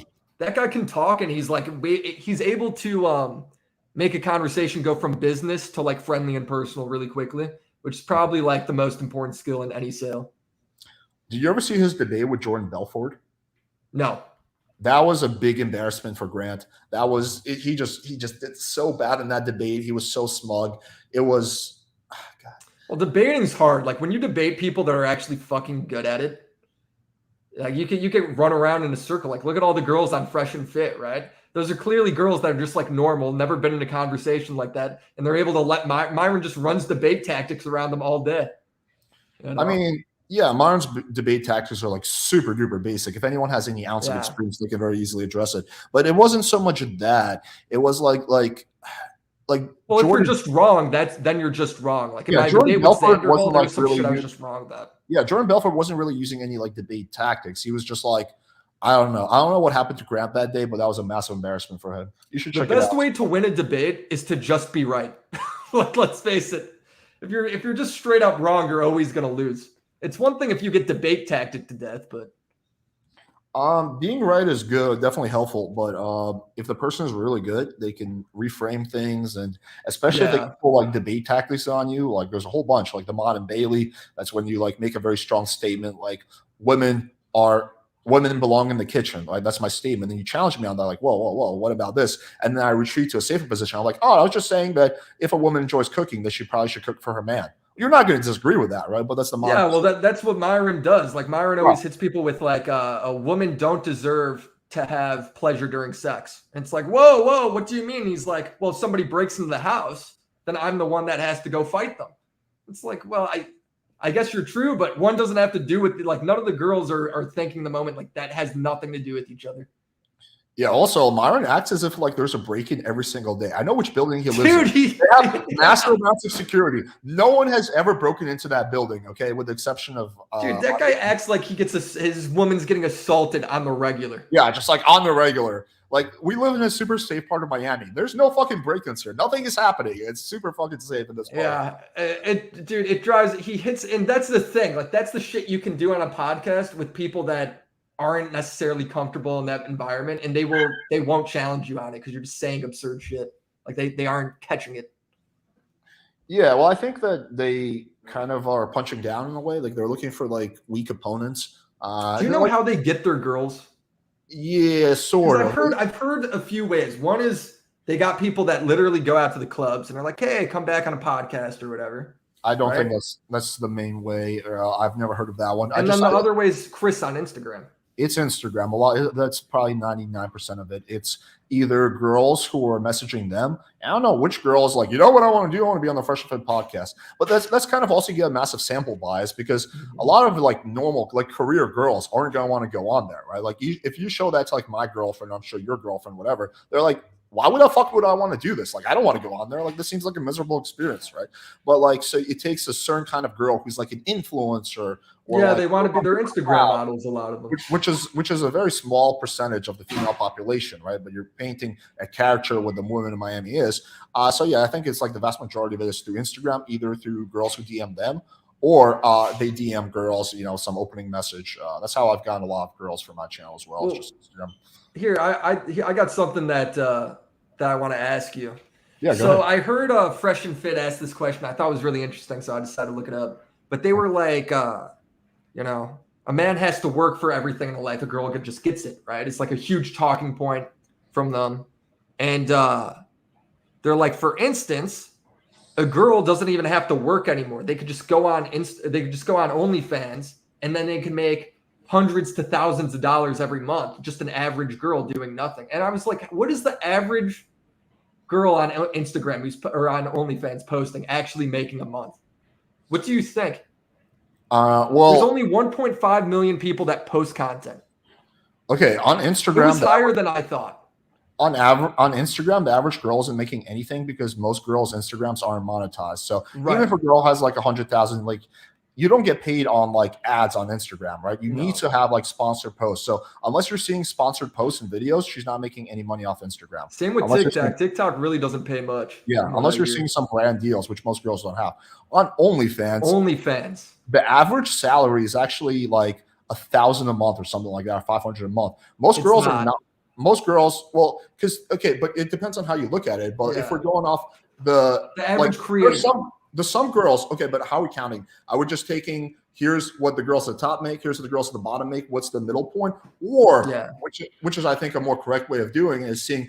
Okay, let's also make sure how many people in the category. So if there's like 20 girls who are making 10 million and there's 10,000 girls who are making like 200, the 200 should have a lot more weight, right? There are some girls who are making bank on OnlyFans, but that's 1% or 2% of girls on OnlyFans. Like I've hooked up with OnlyFans chicks. I've seen what they make. They're making like it's whatever, like 1,000, 2,000 a month, right? Because they're not part of that top 1%. So I don't know. Yeah. What I What's your saw with it was what I saw with it when I was actually looking it up, it was like the average account that it's the actually mean versus posts. medium. That's what I was going for. Go ahead. So the average where it's like what's the one called? I forget, where you aren't taking the top and you aren't doing like the fucking divide thing. You're actually just crossing off until you reach like the middle account. I think that's the median, I believe. Yeah, that one. That one is the average account makes $150 a month on OnlyFans. And on Fansly, you're in the top 4% if you make $197 a month. You're in Wait, the top 4%. $100 a month, really? $197 a month on Instagram or on Fansly. Fansly is like a knockoff. So I was too generous, basically. You were way too generous. So it's $150 for OnlyFans, and you're in the top 4% of Fansly with $197 a month.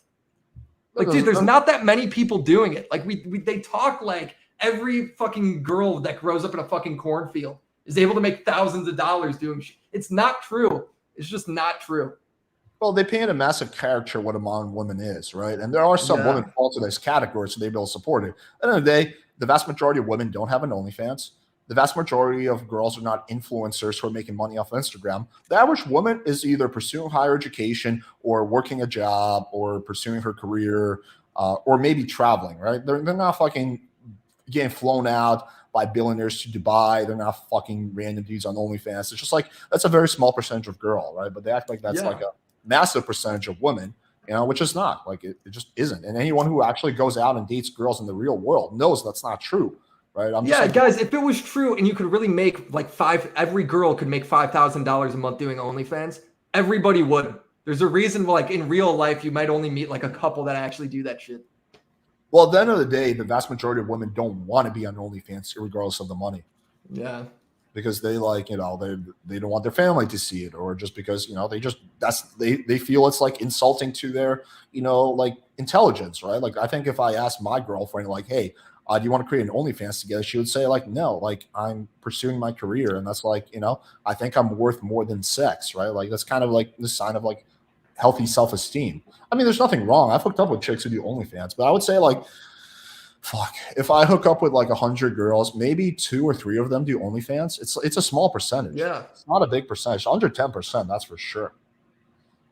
Yeah. I think it's like their view of the world is like so, like, they paint a very doom and gloom world. Like it's just not at all reality. They make it sound so much worse than it is.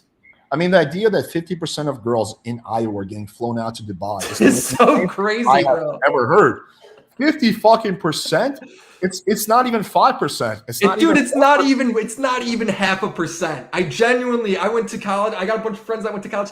I called them and I was like, did any of your friends, I'd call like girls I knew or whatever, did any of your friends in college do this? Not a single one of them knew anybody.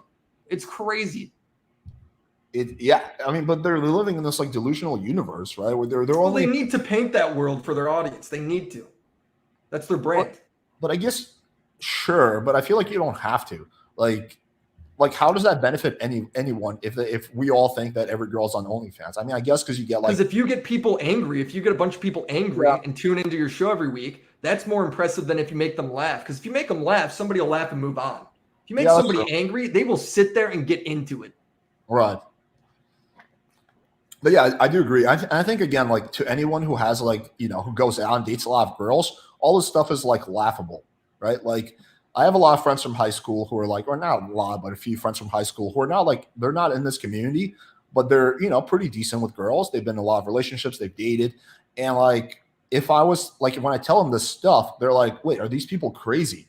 They're like, to the person outside this community, this stuff is like laughable. It's like, okay, wait, you gotta be trolling me right now. This can't be real. Like, no, like, I'm actually being serious. This is not a troll. They won't believe me. They're like, you gotta be trolling. No one is this dumb. I'm like, there's a lot of people this dumb. Yeah. So why do you think what do you think is the biggest problem with young people and like not being able to date, not being able to hook up? Because it's mostly with young people, right? Generally, the younger population has more issues with dating than the older population. I think there's a combination of issues. I would have a really hard time pinpointing the number one.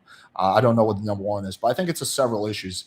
I think, first of all, is that the younger generation has become too accustomed to like easy dopamine highs, right? Like you just get like not like, dude, when I was a kid, when I was like fucking 12 or 13 years old and I wanted money, right? My dad was like, well, create a business or get a job. That's how you're going to make money. Uh, Yeah. and Go do like, the paper route. right. And like, I could, like, if I wanted to play on the computer, my dad's like, okay, only after you do your homework and you do all this and you get half an hour on the computer. And I didn't get a cell phone until I was like much older, like, I came from that type of environment. But nowadays it's just like everyone's on their phone the whole time. They don't have any social skills because when you're on your phone, you're not interacting with people. Even when they're with their friends, they're still all on their phones. Like you'll see Yeah. like 10 fucking, like younger people hanging out. No one's doing any talking. Everyone's just on their phone. Yo, I tagged you in TikTok. Oh, cool, bro. Yeah, man, that was a pretty good video. Like they're all on their phones. So poor social skills, inability, or I guess they become very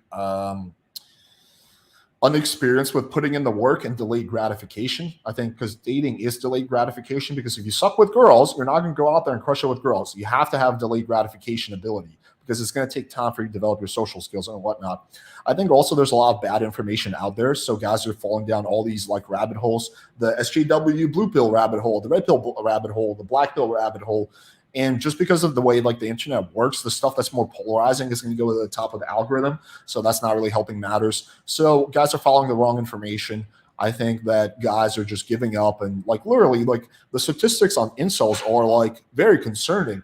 Like we've gone from, I think in 2000, don't quote me on the exact year, but it's like 2004 or something like that. Maybe less than 10% of the male population reported they're virgins. Now it's 27%. Like the statistics on this, It was 4%. no, sorry, I think it was like 10% or something like that. Yeah, it can't be 4. 4 is It so wasn't low. 4, it was like 10 or something like that. But the statistics on this are really bad. Like we're like most men are having less and less and less sex. There's of course a percentage of men who are crushing it, who are doing better than ever, but 27% of men are not having any sex. Like that is pretty Is there fucking. less women having sex too?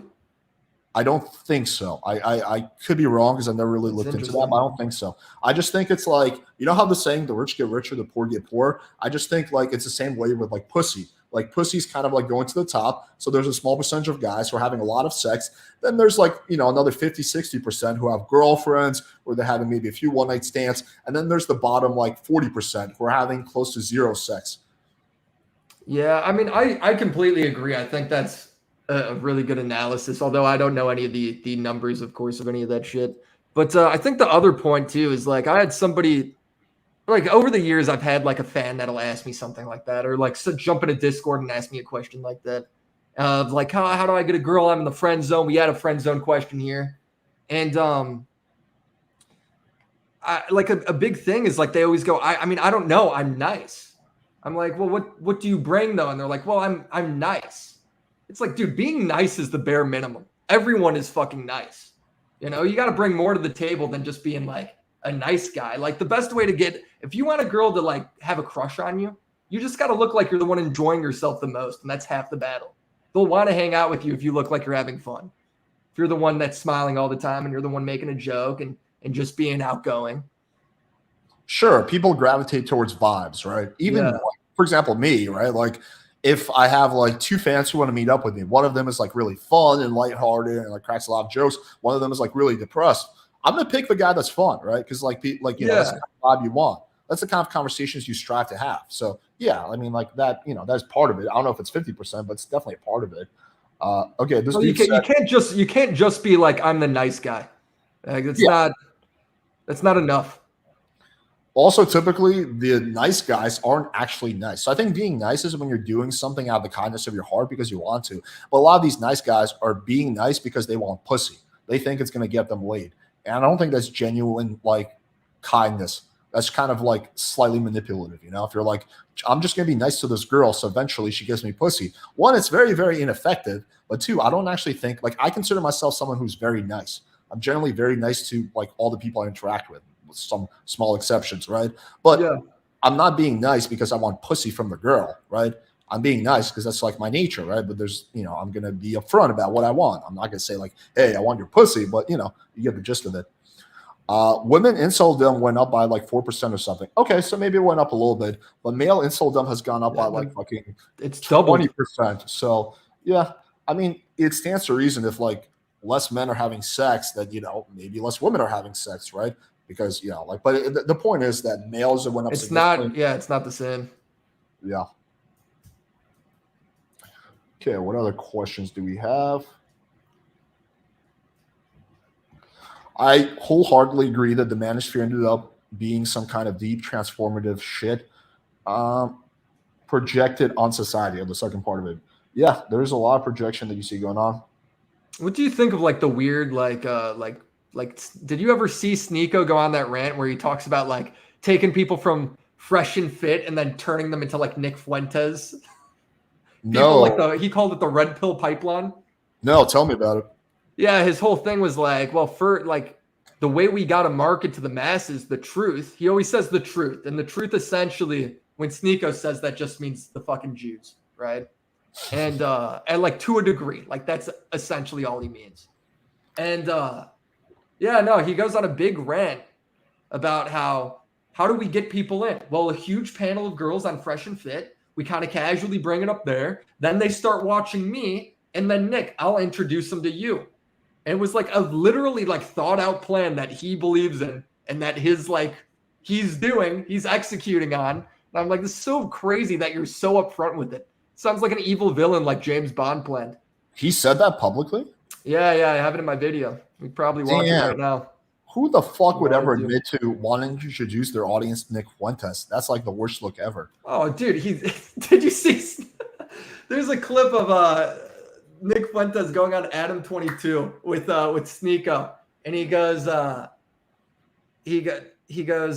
there's a clip of Nick Fuentes saying, "I don't like mixed racing, like mixing races, because it's degenerate, just like how fucking a dog is degenerate."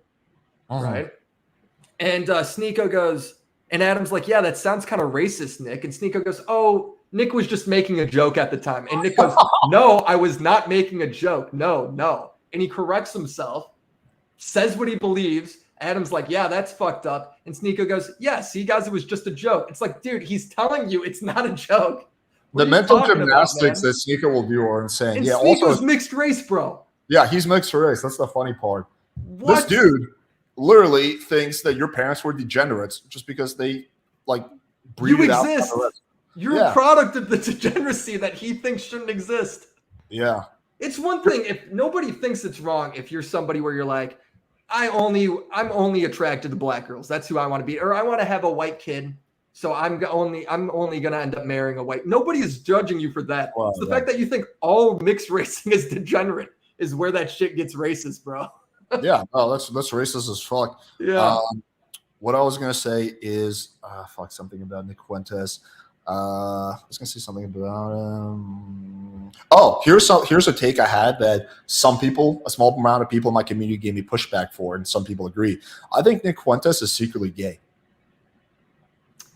I mean, yeah, but how do you engage in a conversation like that?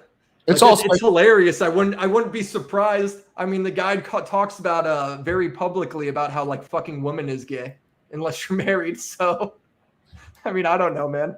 It's just that like here's where it's all speculation. I can't obviously prove any of that, but I have there's some I would say acquaintances I have who are like hardcore religious, just as religious as Nick Fuentes. Every single one of them is like, yeah, I had sex before wedlock. I shouldn't have done it. It was wrong, but I couldn't control myself, right? Except for Nick Fuentes, who's a virgin, in his 20s, which is like kind of, whatever. Pretty long time. He's like, how old is he? He's got to be like 24.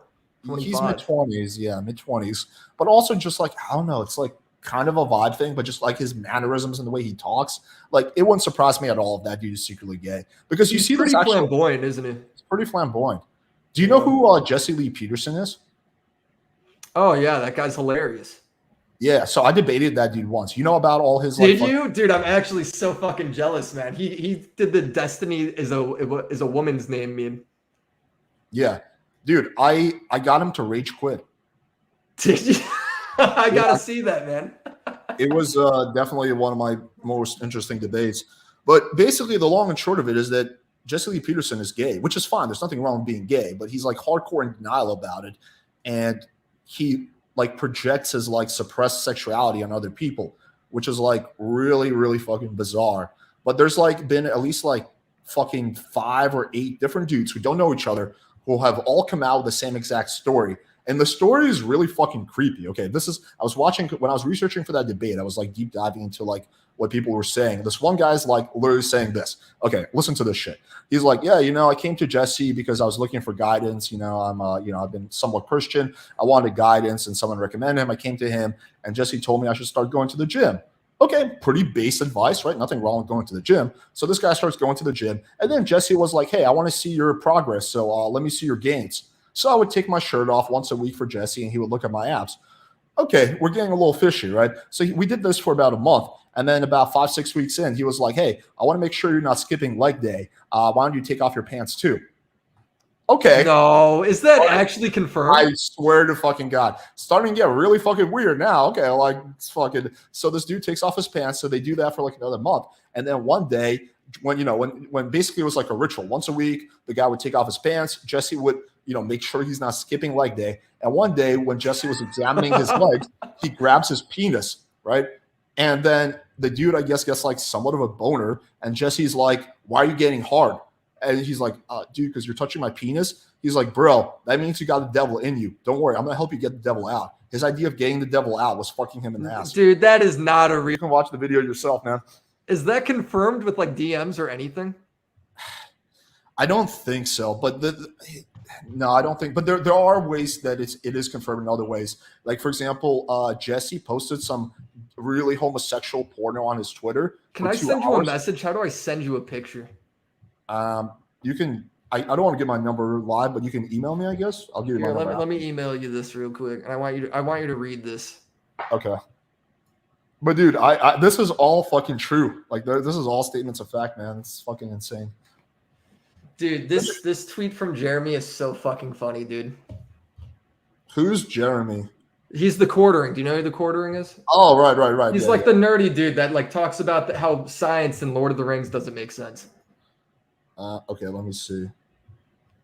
Loads of right-wing commentators are either closet gays or tranny chasers. Look, I accept and support them, but many of these people who you think are based on red pill love trans cock as well, cock and jam. Deal with it.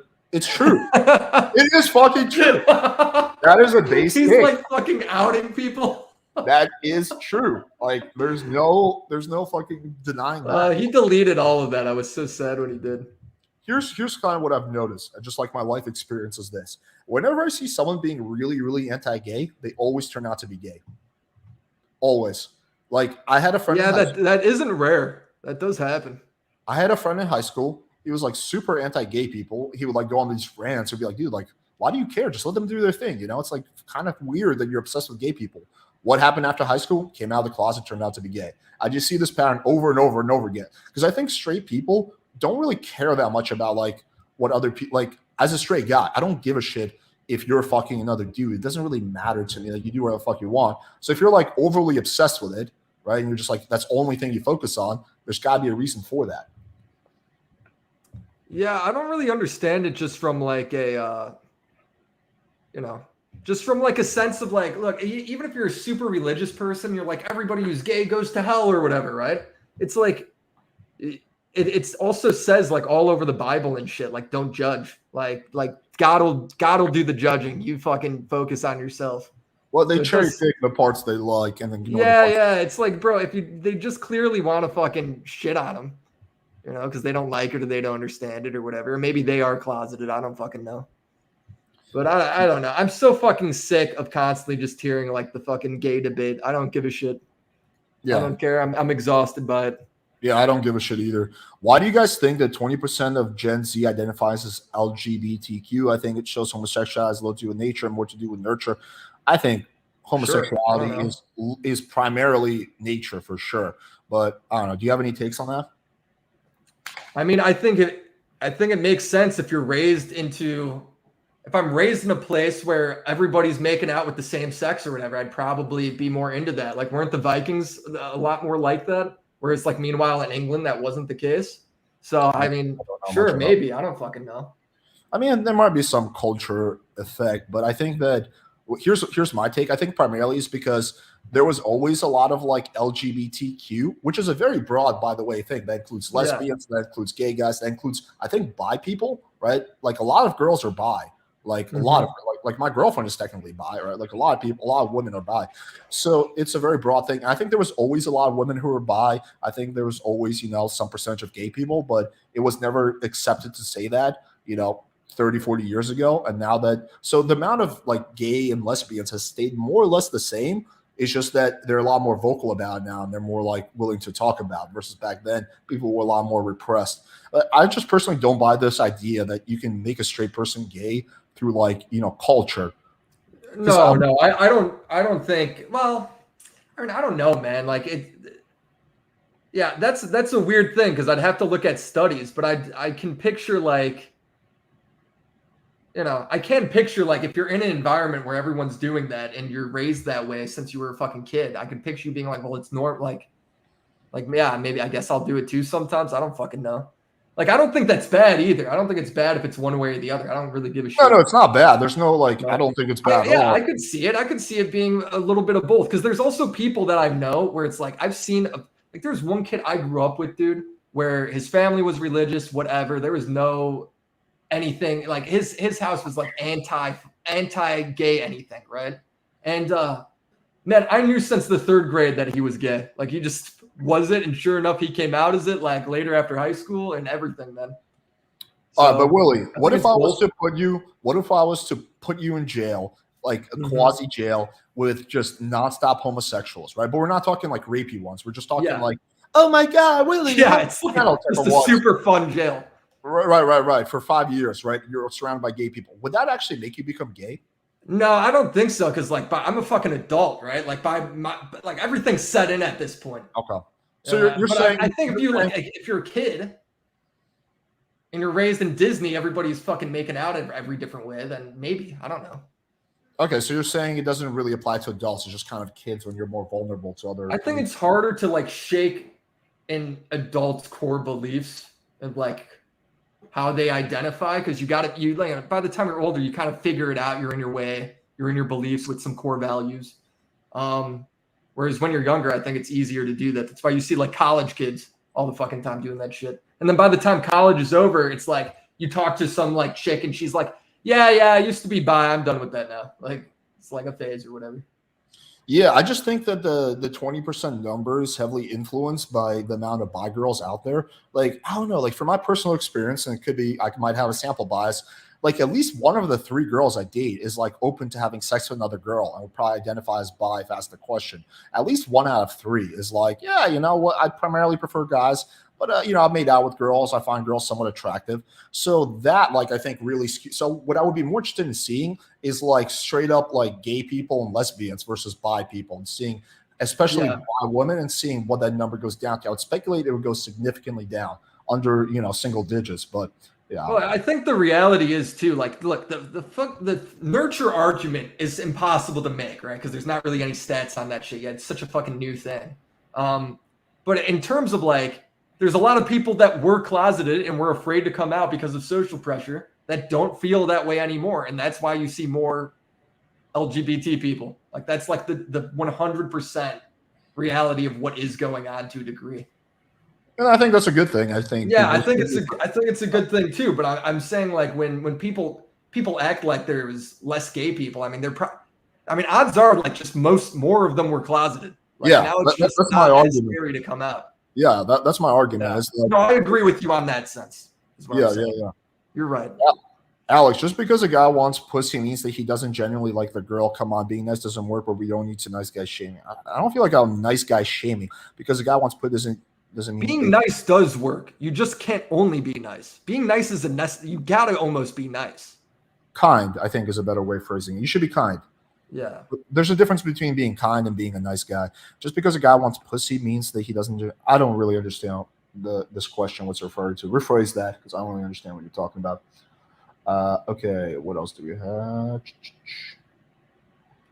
Is the Jesse stuff proven true? I mean, how do you prove that? Because it's like he said, she said, but It would be a bigger meme, dude. I'm telling you, I'd hear about that shit if that was like fucking concrete. Dude, just go on YouTube, type in Jesse Lee Peterson gay allegations. You can hear the stories from the It's so from the other funny. dudes, and you can decide for yourself. To me, Steven Crowder had some shit come out too, where it's like fucking in the weeds a little bit. I don't know too much about that, but to me, yeah, he had like a moment where I forget if he was tweeting or if it was in like a leaked video where he was like, "Yeah, I'm afraid like I suppress these feelings or something like that." Interesting. I didn't hear about that, but yeah, you guys can watch the the stuff for yourself. You can listen to the victim testimonies and decide for yourself. I spend hours going through that when I have victim testimonies. I was sending this guy a picture of my cock every week. I wasn't really sure what was going on. That's why I did the quotes, right? What do you think about giving castration meds to young boys? Okay, so you're talking about the trans thing. I mean, me personally, you guys already know what my take is. I think that stuff is okay as long as you're over 18. But for little kids, yeah, I'm not a fan. I think that should be limited to adults. You need to be 18 to get a tattoo. Therefore, you should be 18 to transition. I don't know. What's your take on that? I'm a big believer in science and stats and studies, and I hate to say it, like I used to work in high schools, like back when I was like 21, 22, and dude, kids when they're 17, 18 or 16, 17, dude, they're still kids. They still don't have their fucking shit together. They don't know what the fuck is up. Like, I honestly think I think you shouldn't do it till you're 18. But if there is some study that comes out and their data is solid, showing like, no, people wanting to transition and actually go through with it, they, 99% of the time, no, then I'm there to be proven wrong. But as of right now, I think you got to be 18. Yeah, at least. Yeah, I just think of all the dumb shit I did when I was like 19, 20.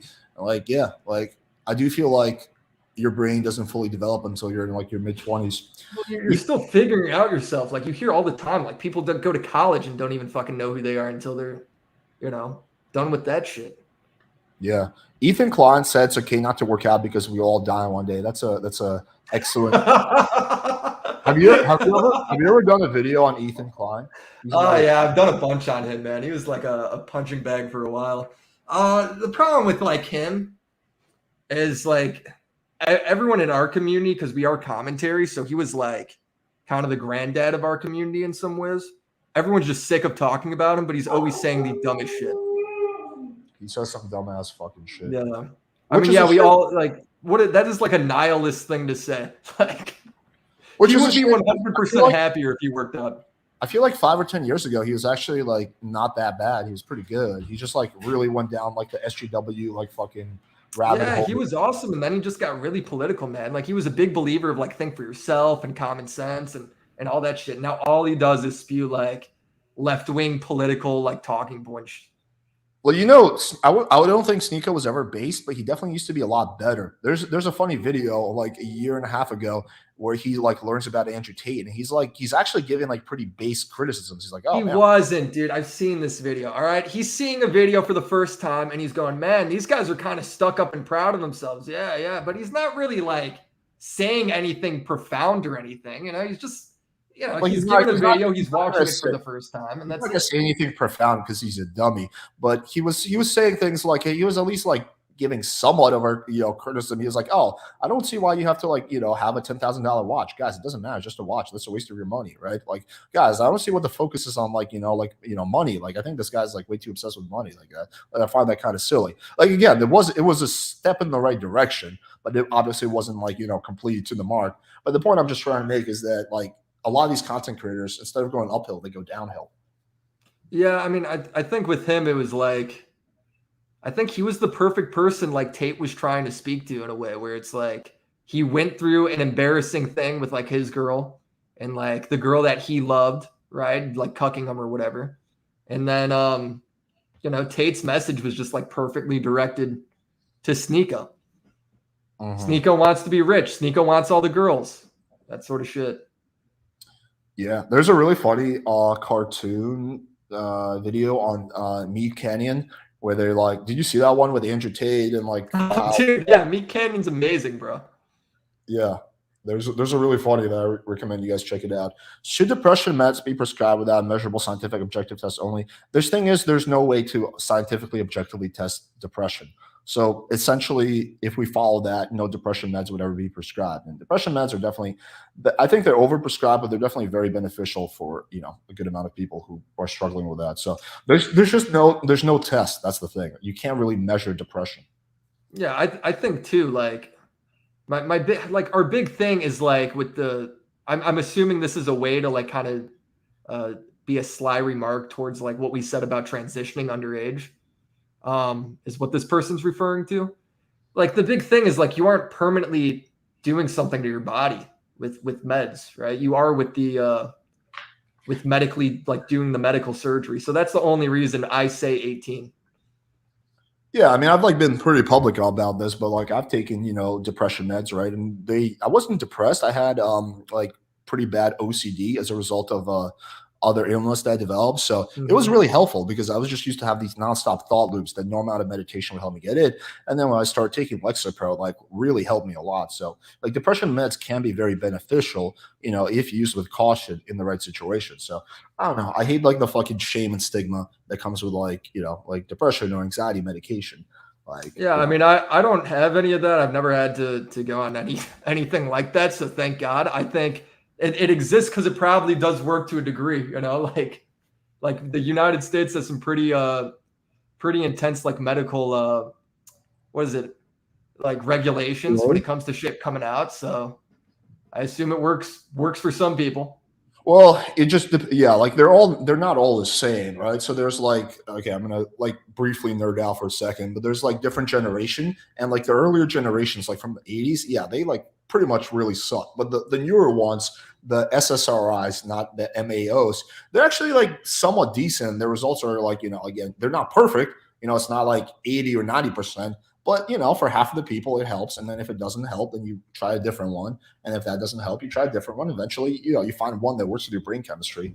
But yeah, like I don't know. I mean, I don't think like, I think it should be like I would be really weary of giving that to kids if we're just having a bad day, but that's typically not how it works. Like typically, when you go to like a psychiatrist, they make sure that you're, at least if they're good, that like this has been going on for a while, that you understand the risks and whatnot. I personally never had a single side effect from any depression medication, but I know other people do. Well, you handled that good. I'm glad you know what you're talking about because I have no idea. Would either one of you like to participate in influencer boxing? Oh, fuck yeah. Yeah, absolutely. Oh, you do? Oh, dude. Like, think about it. Well, like, what a fun thing to be able to say you did. I don't give a shit. I'll go get fucking hit in the head. It's got to make sense. It's got to be something where it's like, I'm getting trained and paid properly and everything. I'm not going to go like do it for fucking free where I'm up against like Deji or somebody that's trained for fucking like 5 years and I just get my ass whooped. But I'll go do it with like Sneeko. I hasn't boxed before. I'll go do it with that fucking guy or like whatever. It's fun. Why not? Dude, you would definitely be down to box Sneeko. I'm in, dude. Yeah, let's fucking go. Guys, you heard in the chat. Reach out. Like if you guys are Sneeko watchers, comment, reach out. I want to see that happen. How tall are you, Willie? I'm 6'1". I think he's like 6'2". Yeah, why not? You guys are same height, pretty much. How much do you weigh? 165. Yeah, you're probably similar weight. Yeah, this would be a dope ass boxing match. Yeah. It's like it's gotta make sense, right? It's like when he does the shit where it's like, oh, let's go street fight. It's like a non sequitur. Like that's like we can't do that. Like it's gotta make make it at an event, make it so we train, so we get paid. I'm in. Let's do it. Dude, I would throw in like $500 right now to see this. Oh my god, that would be epic. I think it would all be fun, man. Sneeko would use the same like, actually, I just prefer to talk shit online. Kind of with a Brendan Buck. No, dude, you know what he'll do, and what he does with all this shit is he's just gonna make such an absurd claim, like that it will be off the table. Like it would be like, well, why do that? Let's just pull up now. Let's just pull up to your house right now. Well, it's like, dude, that's not, it's just like a street fight is like way more dangerous than like a sanctioned boxing event where we can make money. One of them should just pull it up to my house to fight me. Why don't we do it? Why don't we do it with our dicks out, man? Like, Yeah, I thought you said you're cool with gay people. Let's just do it with our dicks out. Why not just do like an old fucking fashioned draw and we like take 10 steps and shoot each other with a gun? Like he's just gonna say like some fucking absurd thing that's like completely out of the realm of realism. It's like the reason he wanted to fight Charlie was because he knows Charlie's 5'6". Yeah. He knows he's way smaller than him. Like, okay, dude, you know it's not gonna happen. That's why you say it. Or like Gideon. Gideon was like Gideon got in a debate with Kavos, and at some point he's like, yeah, no, I'll only fight Kavos if Kavos doesn't get paid anything. Well, it's like, dude, that's like, it's completely unrealistic. You now want him to fight and train and take all this time off working to fight in an event where you get paid and he doesn't. Listen, bro, I think that boxing is a little gay. So what we're going to do is we're going to pop Viagra. We're going to chase each other around. Yeah. Whoever's boner touches the other person's ball sack wins. And Jesse Lee Peterson is going to be the referee. And the winner gets a nice fucking blowjob from Jesse Lee Peterson. Yeah. Like, dude, but thinking about it, the influencer boxing stuff is really cool. When else would you get an opportunity to do something like that? Yeah, I mean, I've been invited to some. I personally, it's not my thing, but I do have a lot of injuries, so that I could be, I don't think I'm. Oh well, I mean, if you're high risk, then you wouldn't want to do it. Yeah, but dude, that would be epic. I'll see if I can try to like make it happen on my end. I mean, I don't know Sneeko well, but I've had communication with him. So yeah, I think that would be really, really fucking epic. I want to see that. Yeah, if he says he's bigger than me, tell him to look at our views, dude. Tell him to compare our views if he says he's bigger. Yeah, no, well, I mean, he's banned off YouTube anyway, so he's like, yeah, I got 100,000 subscribers. He has 0 subscribers. Let's go. Yeah. Hey, what do you think about him ducking Brandon? I think it's super lame and fucking just shows how much of a hypocrite he is. Like me, I never challenge people to boxing matches. So if someone challenges me, I can be like, no, I'm not interested, right? But that's different. But I constantly challenge people to debates. So if someone's like, hey, Alex, I want to debate you, I'm like, oh, actually, yeah, you look like an asshole because you debate all the time. You look like a dipshit, right? Have you ever heard of Rollo Tomasi? No. Dude, is he the soccer player? No. He's a red pill guy. Oh yeah, I have no clue what that is. There's a lot of material there. This dude is a fucking. How do what's his name? Can you type it in the chat here?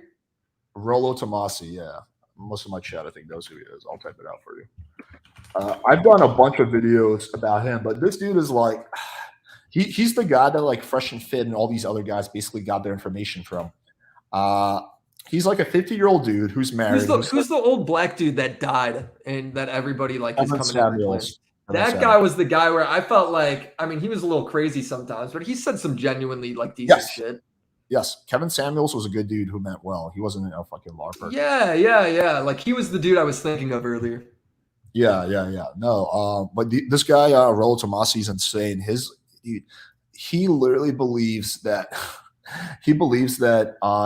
by me criticizing him, I'm actually killing people because he's saving lives. And therefore, he actually said that in a video. I reacted to this, that because I criticize his ideas and his ideas save people's lives, therefore I'm killing people's lives. We're talking about, you got to love when they just like grandstand SJW you. You're actually murdering people. He like constantly complains about false allegations, and then he constantly makes false allegations about like other YouTubers. He's just like, oh, you're being paid. You don't actually genuinely mean that. He made that claim about Abba Preach, me, and a bunch of other guys. Getting paid by who? Just like a general entity of evil. So there's this guy named Anthony Johnson. He's the founder of the 21 Convention. And he thinks that the reason that me and Abba Preach and all the other people criticized him is because we're being paid off by Anthony Johnson. Who is Anthony Johnson? He's not that big. He's just a dude who's the owner of the 21 Convention, which is like a Manosphere convention they do once a year. No, that's a thing, bro. Why you gotta tell me this shit? Oh, let me look at this up. 21 Convention. Yeah, Anthony Johnson's actually a pretty good dude. Like he's not a LARPer from what I've seen.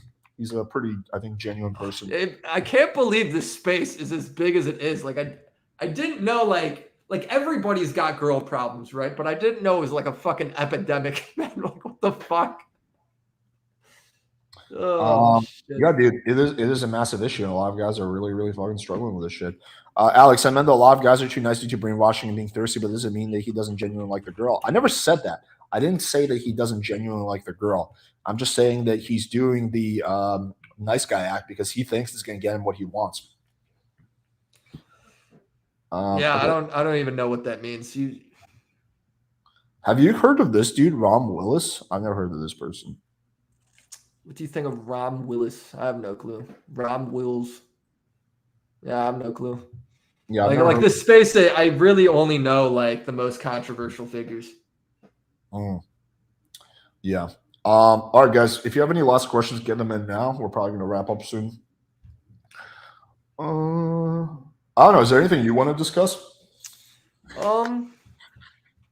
I'm shocked from talking to you and like looking through your channel that you've been able to grow as big, being as essentially just like what was it? Like calm and normal as you are. Like I figured like this was a space you'd only be able to grow in if you were super fucking polarizing.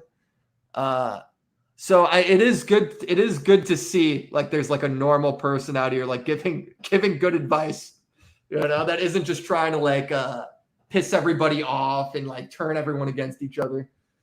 Yeah, thanks, man. I appreciate that. Well, I have been able to grow, but my growth has been very slow, right? Like Fresh and Fit started way after me, but they surpassed me by like a massive degree. So I do grow. Yeah, because they appeal to anger, bro. That's Yeah, why. it's a very slow and progressive, like maybe Hey 100 man, subs a day. same.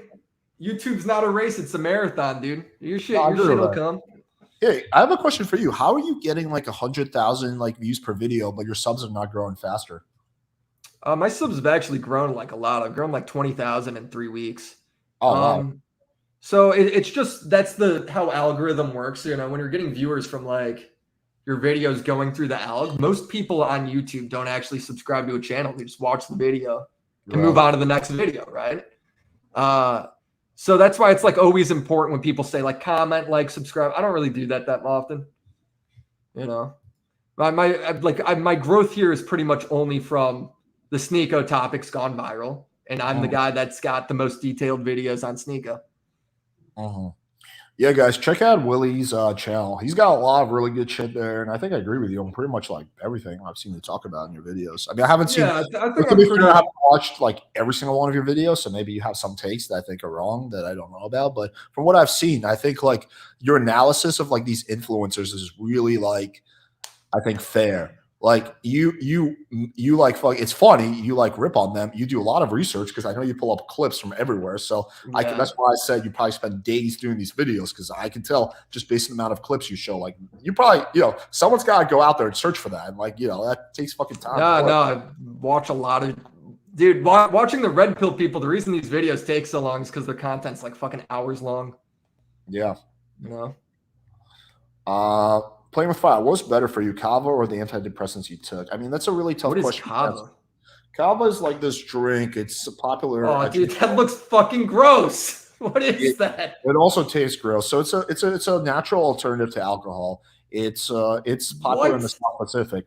Yeah, I learned about it when I traveled to Fiji when I was 20, but they drink it over there instead of alcohol primarily. And it gives you most of the same effects as alcohol without any of the negatives. So I constantly recommend people who want an alternative to alcohol to switch to kava. You get pretty much all the same benefits. You just don't get a hangover? No hangover, no whiskey dick, no sloppiness. You can drive, you can function, you can do everything, but you get like the social lubrication effect. You get that like nice little euphoria. You feel very like relaxed. You get like kind of like a little goofy. So yeah, I think it's like pretty much all the same benefits without any of the negatives. So that's why I drink. Well, bro, I love drinking beer, so I'll give that a try, dude. I'm in. Yeah, I mean, I used to too. I just had some health issues, so I can't really be drinking beer. But back in the day, I used to love No, beer I too. get you. What was better, kava or the antidepressants you took? I can't answer that question because they're very different. Kava is very short acting. So you drink kava, it lasts in your system for like 15, 20 minutes, like if you don't drink anymore. So it's very short acting, right? So I don't drink kava just throughout the day. I just drink kava in the evenings, when I'm doing podcasts or I'm like hanging out with like people.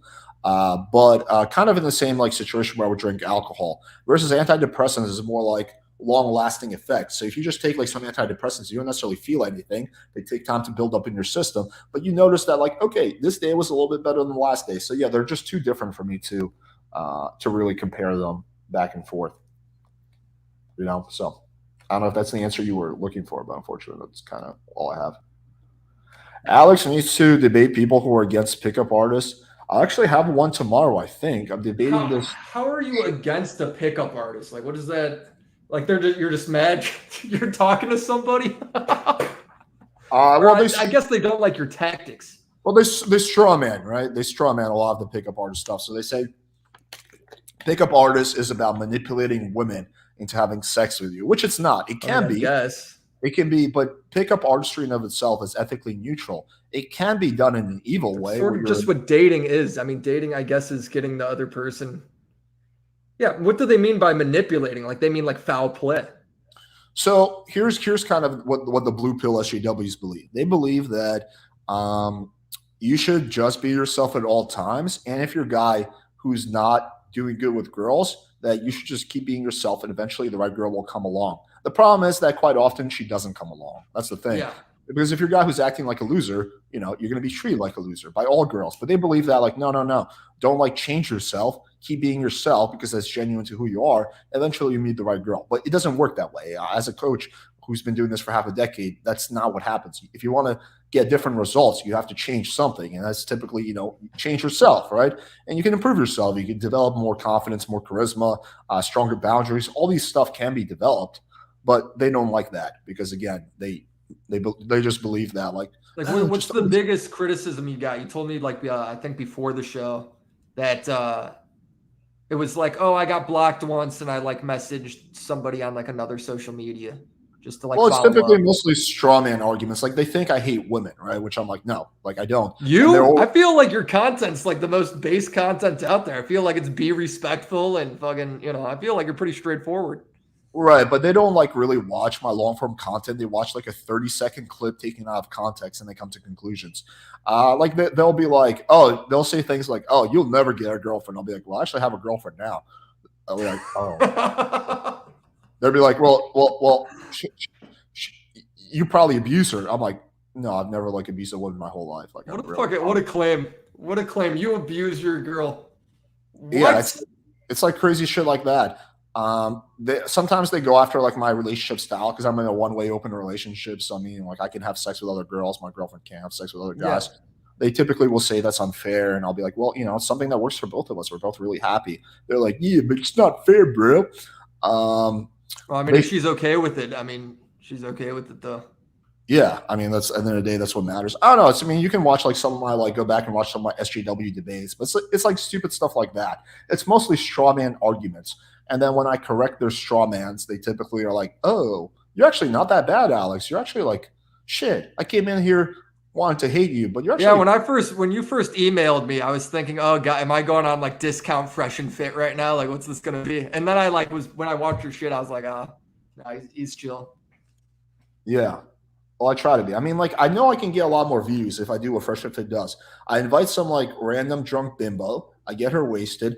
And then I look for a reason to kick her out, right? Like that will go viral. I'll get a lot of views. It's just that I don't want to do that because I think that's like shitty behavior. Well, one thing you can definitely do, I think, is just title your shit better, bro. Like, so? Yeah. So it's like they always do a great job of titling. Their shit's always like blah, blah, blah, triggered, does this. And sometimes like that never even happens. Sometimes the girl is just like, well, I disagree. I actually like when a man gives me an orgasm. And it's like, she wasn't triggered about it. I mean, the conversation happens, but that's what people want to read. That's what gets them in the door. Like the big thing, like Mr. Beast fucking says it, Gideon says it, all the people that go viral say it, is like intrigue, don't mislead, right? So like use that word triggered, use that word like heated, because maybe you're both passionate about it, but nobody's throwing names around necessarily.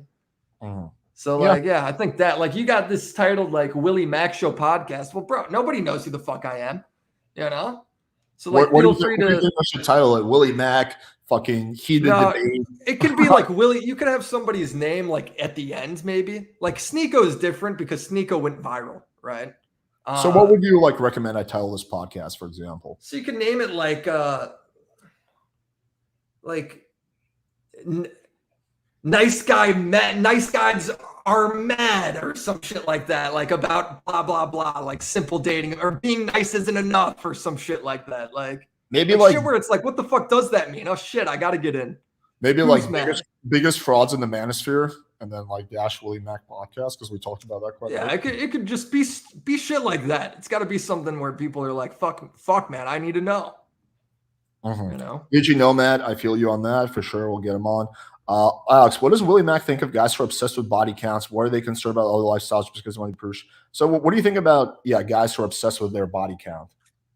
Uh, like how many girls they've had sex with, or how many guys the girl has had sex with. I think that he's talking about how many guys the girl has had sex with. Um, it like probably does say something about the person. Like Fresh and Fit said, like had one girl on that said like she slept with 50 guys, right? Like that probably does say something a little bit about her that she slept with fucking 50 dudes, 50 Sure. different people, man or woman, is kind of a lot when you're like 19 or however old she said she Sure. was, right? So I think it's like a weird thing to obsess over because you're writing off people where maybe that's like maybe she just was a little crazy in college or something. Like I think it's overplayed a little bit in that space. Especially since their whole thing is like they want to fuck on the first date. Like the Yes. Fresh and Fit guys talk about how they want to fuck on the first date, but they shame every girl who's had sex with a different dude. Yeah, dude, you hit the nail on the head. There's a massive paradox there, right? Because Yeah. they say that if a girl doesn't fuck you on the first date, she's wasting your time. Don't even bother with her, right? They're more aggressive about that than me. I'll fucking go on a second and third date with a girl if she doesn't fuck on the first date. Like, I mean, there's a limit. I probably won't go past 3 dates, right? But like, Yeah. I'm not like they're way more extreme than me when it comes to that, right? Like, like if she's not fucking you on the first date, she's wasting your time, whatever, right? But at the same time, they stigmatize any girl who's like basically not a virgin. They want girls who are virgins. So what they really want, this is their fantasy. They want to get a girl who's a virgin, who's been a virgin all her life, who's willing to give up her virginity for a fucking minor with them, which is not going to happen. And then stay with them forever as they keep fucking other people. So they're just going to be loyal and stay with Myron the whole time. Yeah, like the girls who fuck on the first date are girls who like, and she doesn't have to be like a lot of experience, but she's at least like past 5 body count or like at least 4 or 5. Like she's not a virgin. Yeah. She's probably not even on one partner, right? Like she's a little bit more sexually open. There are some girls who are virgins, but they're not going to fuck you on the first date. They've held out their whole life, 25 years, not fucking anyone on the first date. You think they're going to like just break their rules? The reality, if you're a guy and you aren't like, if you aren't religious or some shit and you aren't like hanging around that space of like purity and all that shit, odds are the first girl, like if there's a virgin girl, why is she going to waste that on you, your dumb ass, if you aren't also like a virgin and religious or some shit? Like that's what I think is probably like the most normal thing. Or you're both young. Maybe you're both like in high school or college or whatever, and you just manage not to do it. But I think by the time you're in your 20s, like, dude, it's just people are going to have fucking sex. What, are you going to be weird about it? You're going to hear like after your bone, you're going to be like, how many guys have you been with? And she says 7 and you say, 5, and you're going to be weird. I don't know. Yeah. Well, that's what creates the massive paradox. And that's why like, all the Fresh and Fit types are all single, right? Because what they're looking for is a unicorn, which really doesn't exist, right? There are girls. There's a lot of girls who will fuck you on the first night. And there's there's some girls who are virgins, but those two things do not go hand in hand typically, right? They're very opposite type of things. So yeah, like if you go and you're taking home girls from the club, guess what? The girls that are going to be at the club that you're able to take home right away probably have done that more than just with you. Also, I never understood the obsession with virgins. Like I've had sex with a few virgins, and it was like the sex is really poor, at least in the beginning. Like I don't think anyone's had a great first sexual experience. Like even most guys are just like, it's like, fucking whatever. Yeah, no, for sure. I mean, like I know I definitely like didn't perform that well either, but I don't know. I think I would prefer a girl, like not like a girl who's had like 100 bodies, but like, maybe like half a dozen or something like that. Like she has some experience. She can actually fuck well. Her pussy's not going to be ultra tight. She's not going to bleed all over my bed. I don't know, man. I mean, I feel like it's so gnarly. People over glamorize virgins.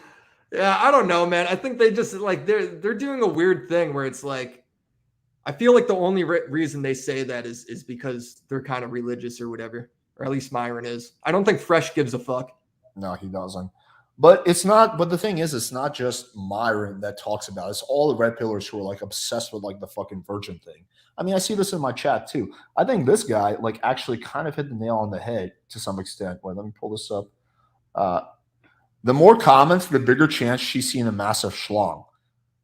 I think a lot of guys are It's insecure so, about dude, it's being this such an guy. insecure statement. That is like an embarrassing statement. I'm not trying to shame you, but like, dude, that's just an insecurity, man. You should also look into this guy named Donovan Sharp. He's a massive clown as well. I debated him once, but dude, he straight up said in a video, he's like, "Well, why would I want a girl who's been with several guys? Because chances are she's seen a dick that's bigger than mine, so she will never be satisfied with my dick." Like he explicitly said that. It's like, okay, dude, like way That's too such out that's a yourself for having a statement. small dick. That's a statement I feel like people that just don't like fuck say. Like I don't get that. Like, dude, the average dick size is like 5 inches in the United States, right? It's not that big. It's like girls do not care the way guys make them out to care. By the time Yeah. you're in the moment, you're having the fucking sex. Have you ever been like having sex halfway through and you're like, man, I wish these titties were a little bigger. It's like, no, dude, you're fucking in the moment. You don't give a shit. It's the same thing for them. It's like over talked about. Yeah, if you have a micro penis, you're kind of fucked. But aside from that, Well, yeah, if your dick is literally 2 inches, then yeah, maybe I get then you. you're fucked. But that's like less than 1% of the male population. Like as long as you're like in the average range, like 5'6", you're gonna be okay. Yeah, Like, it's like this idea that like just because your dick's bigger means like that's the best sex you'll ever have. That's just not true. It's just not how that works. yeah, I don't think there's any girl that thinks like there's girls that I'm sure have a preference, but I think the vast majority it does not fucking matter. I think it doesn't nearly matter nearly as much as most men make it out to be. I mean, I remember when I was debating Donovan, this fucking blew my mind. So we were talking about relationships, and he was like explaining to me what he thinks is like a solid relationship. He's like, "Yeah, man, like the reason the girl's gonna be dating you is largely because of the resources you provide for her." I was like, "Well, you don't need Kind to." of, I guess. Well, no, I was like, "You don't need to give a girl resources to be in a relationship." Well, He's like, what do we mean by resources? Do resources just mean attention? Or are you giving her like "No, I'm talking about like like external financial resources? yeah, financial resources." Okay. Yeah, like either giving her money or car or paying for her vacations, like shit like that. That's so Right. insane. I know. But so basically, this is what happened. He's like, yeah, he's like, but that never happens. Like I was like, yo, Donovan, I don't give my girl any money. Like when we're in a relationship, and he's like, well, you must have a 13-inch cock then, because why else would a woman be with you if you're not giving her money? Because you make her feel special and she likes you. Right. Yeah, That's exactly. it. But this dude just could not process that. Yeah, that's probably my biggest problem with some of these people in the red pill space. It's like so obvious that they just have never been in a serious relationship or with anyone they've actually loved.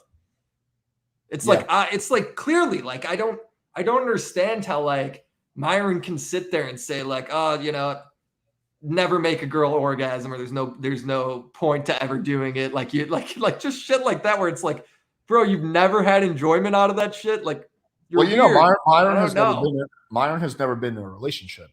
No. Yeah. Bro, where has he ever said that? You got to show me that. What? I'll have to dig it up. I don't know if he said it with me, but I think it's a pretty well established fact. Dude, I need that info. I need him saying that somewhere. Chad, can you fact check me on this? Is that I'm 99% sure it's true, but just fact check me. It's like sitting there and taking financial advice from the fucking homeless. What are we talking about? What are we doing then? Or like Pearl's like sitting there going like, girls actually love being cheated on. Girls love it. Girls love being abused. It's like, okay, then why are you not in that relationship? Like why Pearl are the girls you talk about that loved being abused no longer in those relationships, Pearl? Well, Pearl is a massive hypocrite. She talks about that as a woman, you should be a stay-at-home. You should get married very early. You should be a stay-at-home. But she's not. She runs a successful business on her own. She's a successful business owner. She's the pinnacle of a boss babe. So, yeah, I mean, like dude, the unfortunate reality, the reason why like so many guys like the divorce rate's higher and all that shit is because before as a guy, all you ever had to bring to the table was fucking money. All you had to bring to the table was money, right? Now as a guy, bring money to the table is enough because odds are she can bring home similar money to you. So it's like you gotta fucking, you gotta bring more. You gotta be able to like fucking do the dishes or mow the goddamn lawn or like bring something more than just, you can't just be the guy that works and comes home and fucking sits on your ass. Yeah, I mean, the thing is that like, okay, like just using myself as an example, like I make pretty good money now. I could, in theory, within reason, afford to like, like have like a whatever, like pay a girl money to be in a relationship with me. Like I could probably afford it, right? Yeah. But like that relationship is going to be very fragile, right? If the girl's just with you for the resources you give her, that's a very fragile relationship, which will end at some point Well, plus when if she she just meets a finds guy somebody who can else. give her more resources, right? Yes, yes. That's why I'm like really like for example, I'm really confident in my relationship because it's not just like external things. It's a deep interconnection. There's massive amounts of intimacy and trust, and that she's not going to easily find with another guy. That takes years to develop, right? But something like external, like just like money or paying for her cell phone bill, that can be replaced in a day. Like, and there's always going to be someone richer than you. So these are like just very fragile relationships. And honestly, if the main thing you're bringing to the table is your money, the girl's not going to respect you. She's not going to respect you. And if a girl Yeah. doesn't respect you, she's not going to stay loyal to you. So, yeah, I mean, I think it's just like a very flawed mindset because these guys say they want genuine burning desire, but at the same time, they're talking about how, they're going to, they need to give their resources to the girl. Well, you can't have both. You can either have genuine burning desire, right? But how are you going to get genuine burning desire if you don't even fuck the girl well, if she doesn't even come? Like, why is she Yeah, going to? how are you gonna get that if you just describe like every interaction with a girl as like a handshake deal? Like it's like, dude, it's not fucking dude, the whole love is not like a science where you sit there and you're like, yeah, well, if I pay her this much money and take her to Subway twice a week, she's gonna fall in love with me. It's like, no, dude, you gotta actually like put in shit. You gotta put in more than just like a few bucks. Yeah, well, I feel that's what I mean. Like the hypocrisy and the contradictions in this community are like endless. And like a lot of the fans of these channels don't really ask those questions. Like with Pearl, who I actually like Pearl as a person. I know her a little bit. I met I her. I've have the talked to her. most faith in her to come back around. I like Pearl as a person. But the question, if you're a diehard fan of Pearl, is like, hey, why are you advocating for women to get married really early on and not pursue their careers, but at the same time you're single and you're pursuing your career? Like, that's a contradiction. Like for Fresh and Fit, for mine, it's like, hey, why are you saying you want genuine burning desire, but at the same time you're saying that women's sexual pleasure doesn't matter? Why are Yeah. you why are you warning guys about being taken advantage of for money, but at the same time saying that in a relationship you should give your girl resources? Like these are contradictions that like I feel like a lot of people just miss, but they're like super obvious to me, like any reasonable person. What do you think about Myron like preaching the obviously ridiculous like statistic of like 20% of the guys are banging 80% of the women? I Like think that he gets that purely from matches on a Tinder app that was released like 7 years ago. yeah, you and I might disagree on this, but I think that he's got the right idea. I don't know about the exact numbers. I do think that a small percentage of guys, I don't know exactly what it is, are doing a lot of the fucking when it comes to at least new girls, right? But I think that, okay, there's the guys at the very top who are, maybe 1% or 5% who are having a lot of casual sex. Their body count is like 100, 200, 300, right? And then Sure. there's guys in the layer below that who are just in happy relationships or semi-happy relationships whether they maybe been with 5, 6, 7 girls and they're just in a long-term relationship right now. They're not looking to fuck anybody. And then there's the guys below that, maybe 30% who are not getting any sex, right? So I do think there's element of truth to what he's saying, but I do think he oversimplifies it. Yeah, I just think like the idea that all the girls are banging like the numbers don't line up because so many people fucking get married and shit. And it's like they can't all be marrying the fucking rich guy. They can't all be fucking the fucking rich dudes. Right. That's why I said Like I there's a just think the data, like his analysis of like the data, like the numbers just cannot support that. That's why I said there's a massive amount of people, like 50, 60% in the Yeah. middle, who are just in relationships. They're married, they're in relationship, whatever, right? So they're like, but if we're just purely going off like fucking new girls, like Yeah. it's probably a smaller percentage of men who's fucking a lot of new girls, right? Like most guys, the average body count for a man is, I believe, 7, right? So, and then you see some That guys who have makes a body sense. count of like 300 or 400, right? Like, how did that happen? That's fucking crazy, bro. That's so many. It's not that crazy. It can be done. It can be done. Oh, dude, I'm proud of you, Alex. I wouldn't want to be you, but I'm glad someone's doing the Lord's work. Well, I mean, like I kind of grew out of it. I don't really care that much more about like increasing my body count. Like when I was in my like late 20s, I was like really just focused on just like fucking new chicks. Now I'm really happy in a relationship. I don't really care if I Bro, fucking. honestly, I always fucking hated dating. I just wanted to be like, all right, get me with my person. Let me find somebody I'm like down with, and thank God we're good. Yeah, I don't know. Yeah. Because dude, dating sucks. When you break up, it's like the worst thing ever.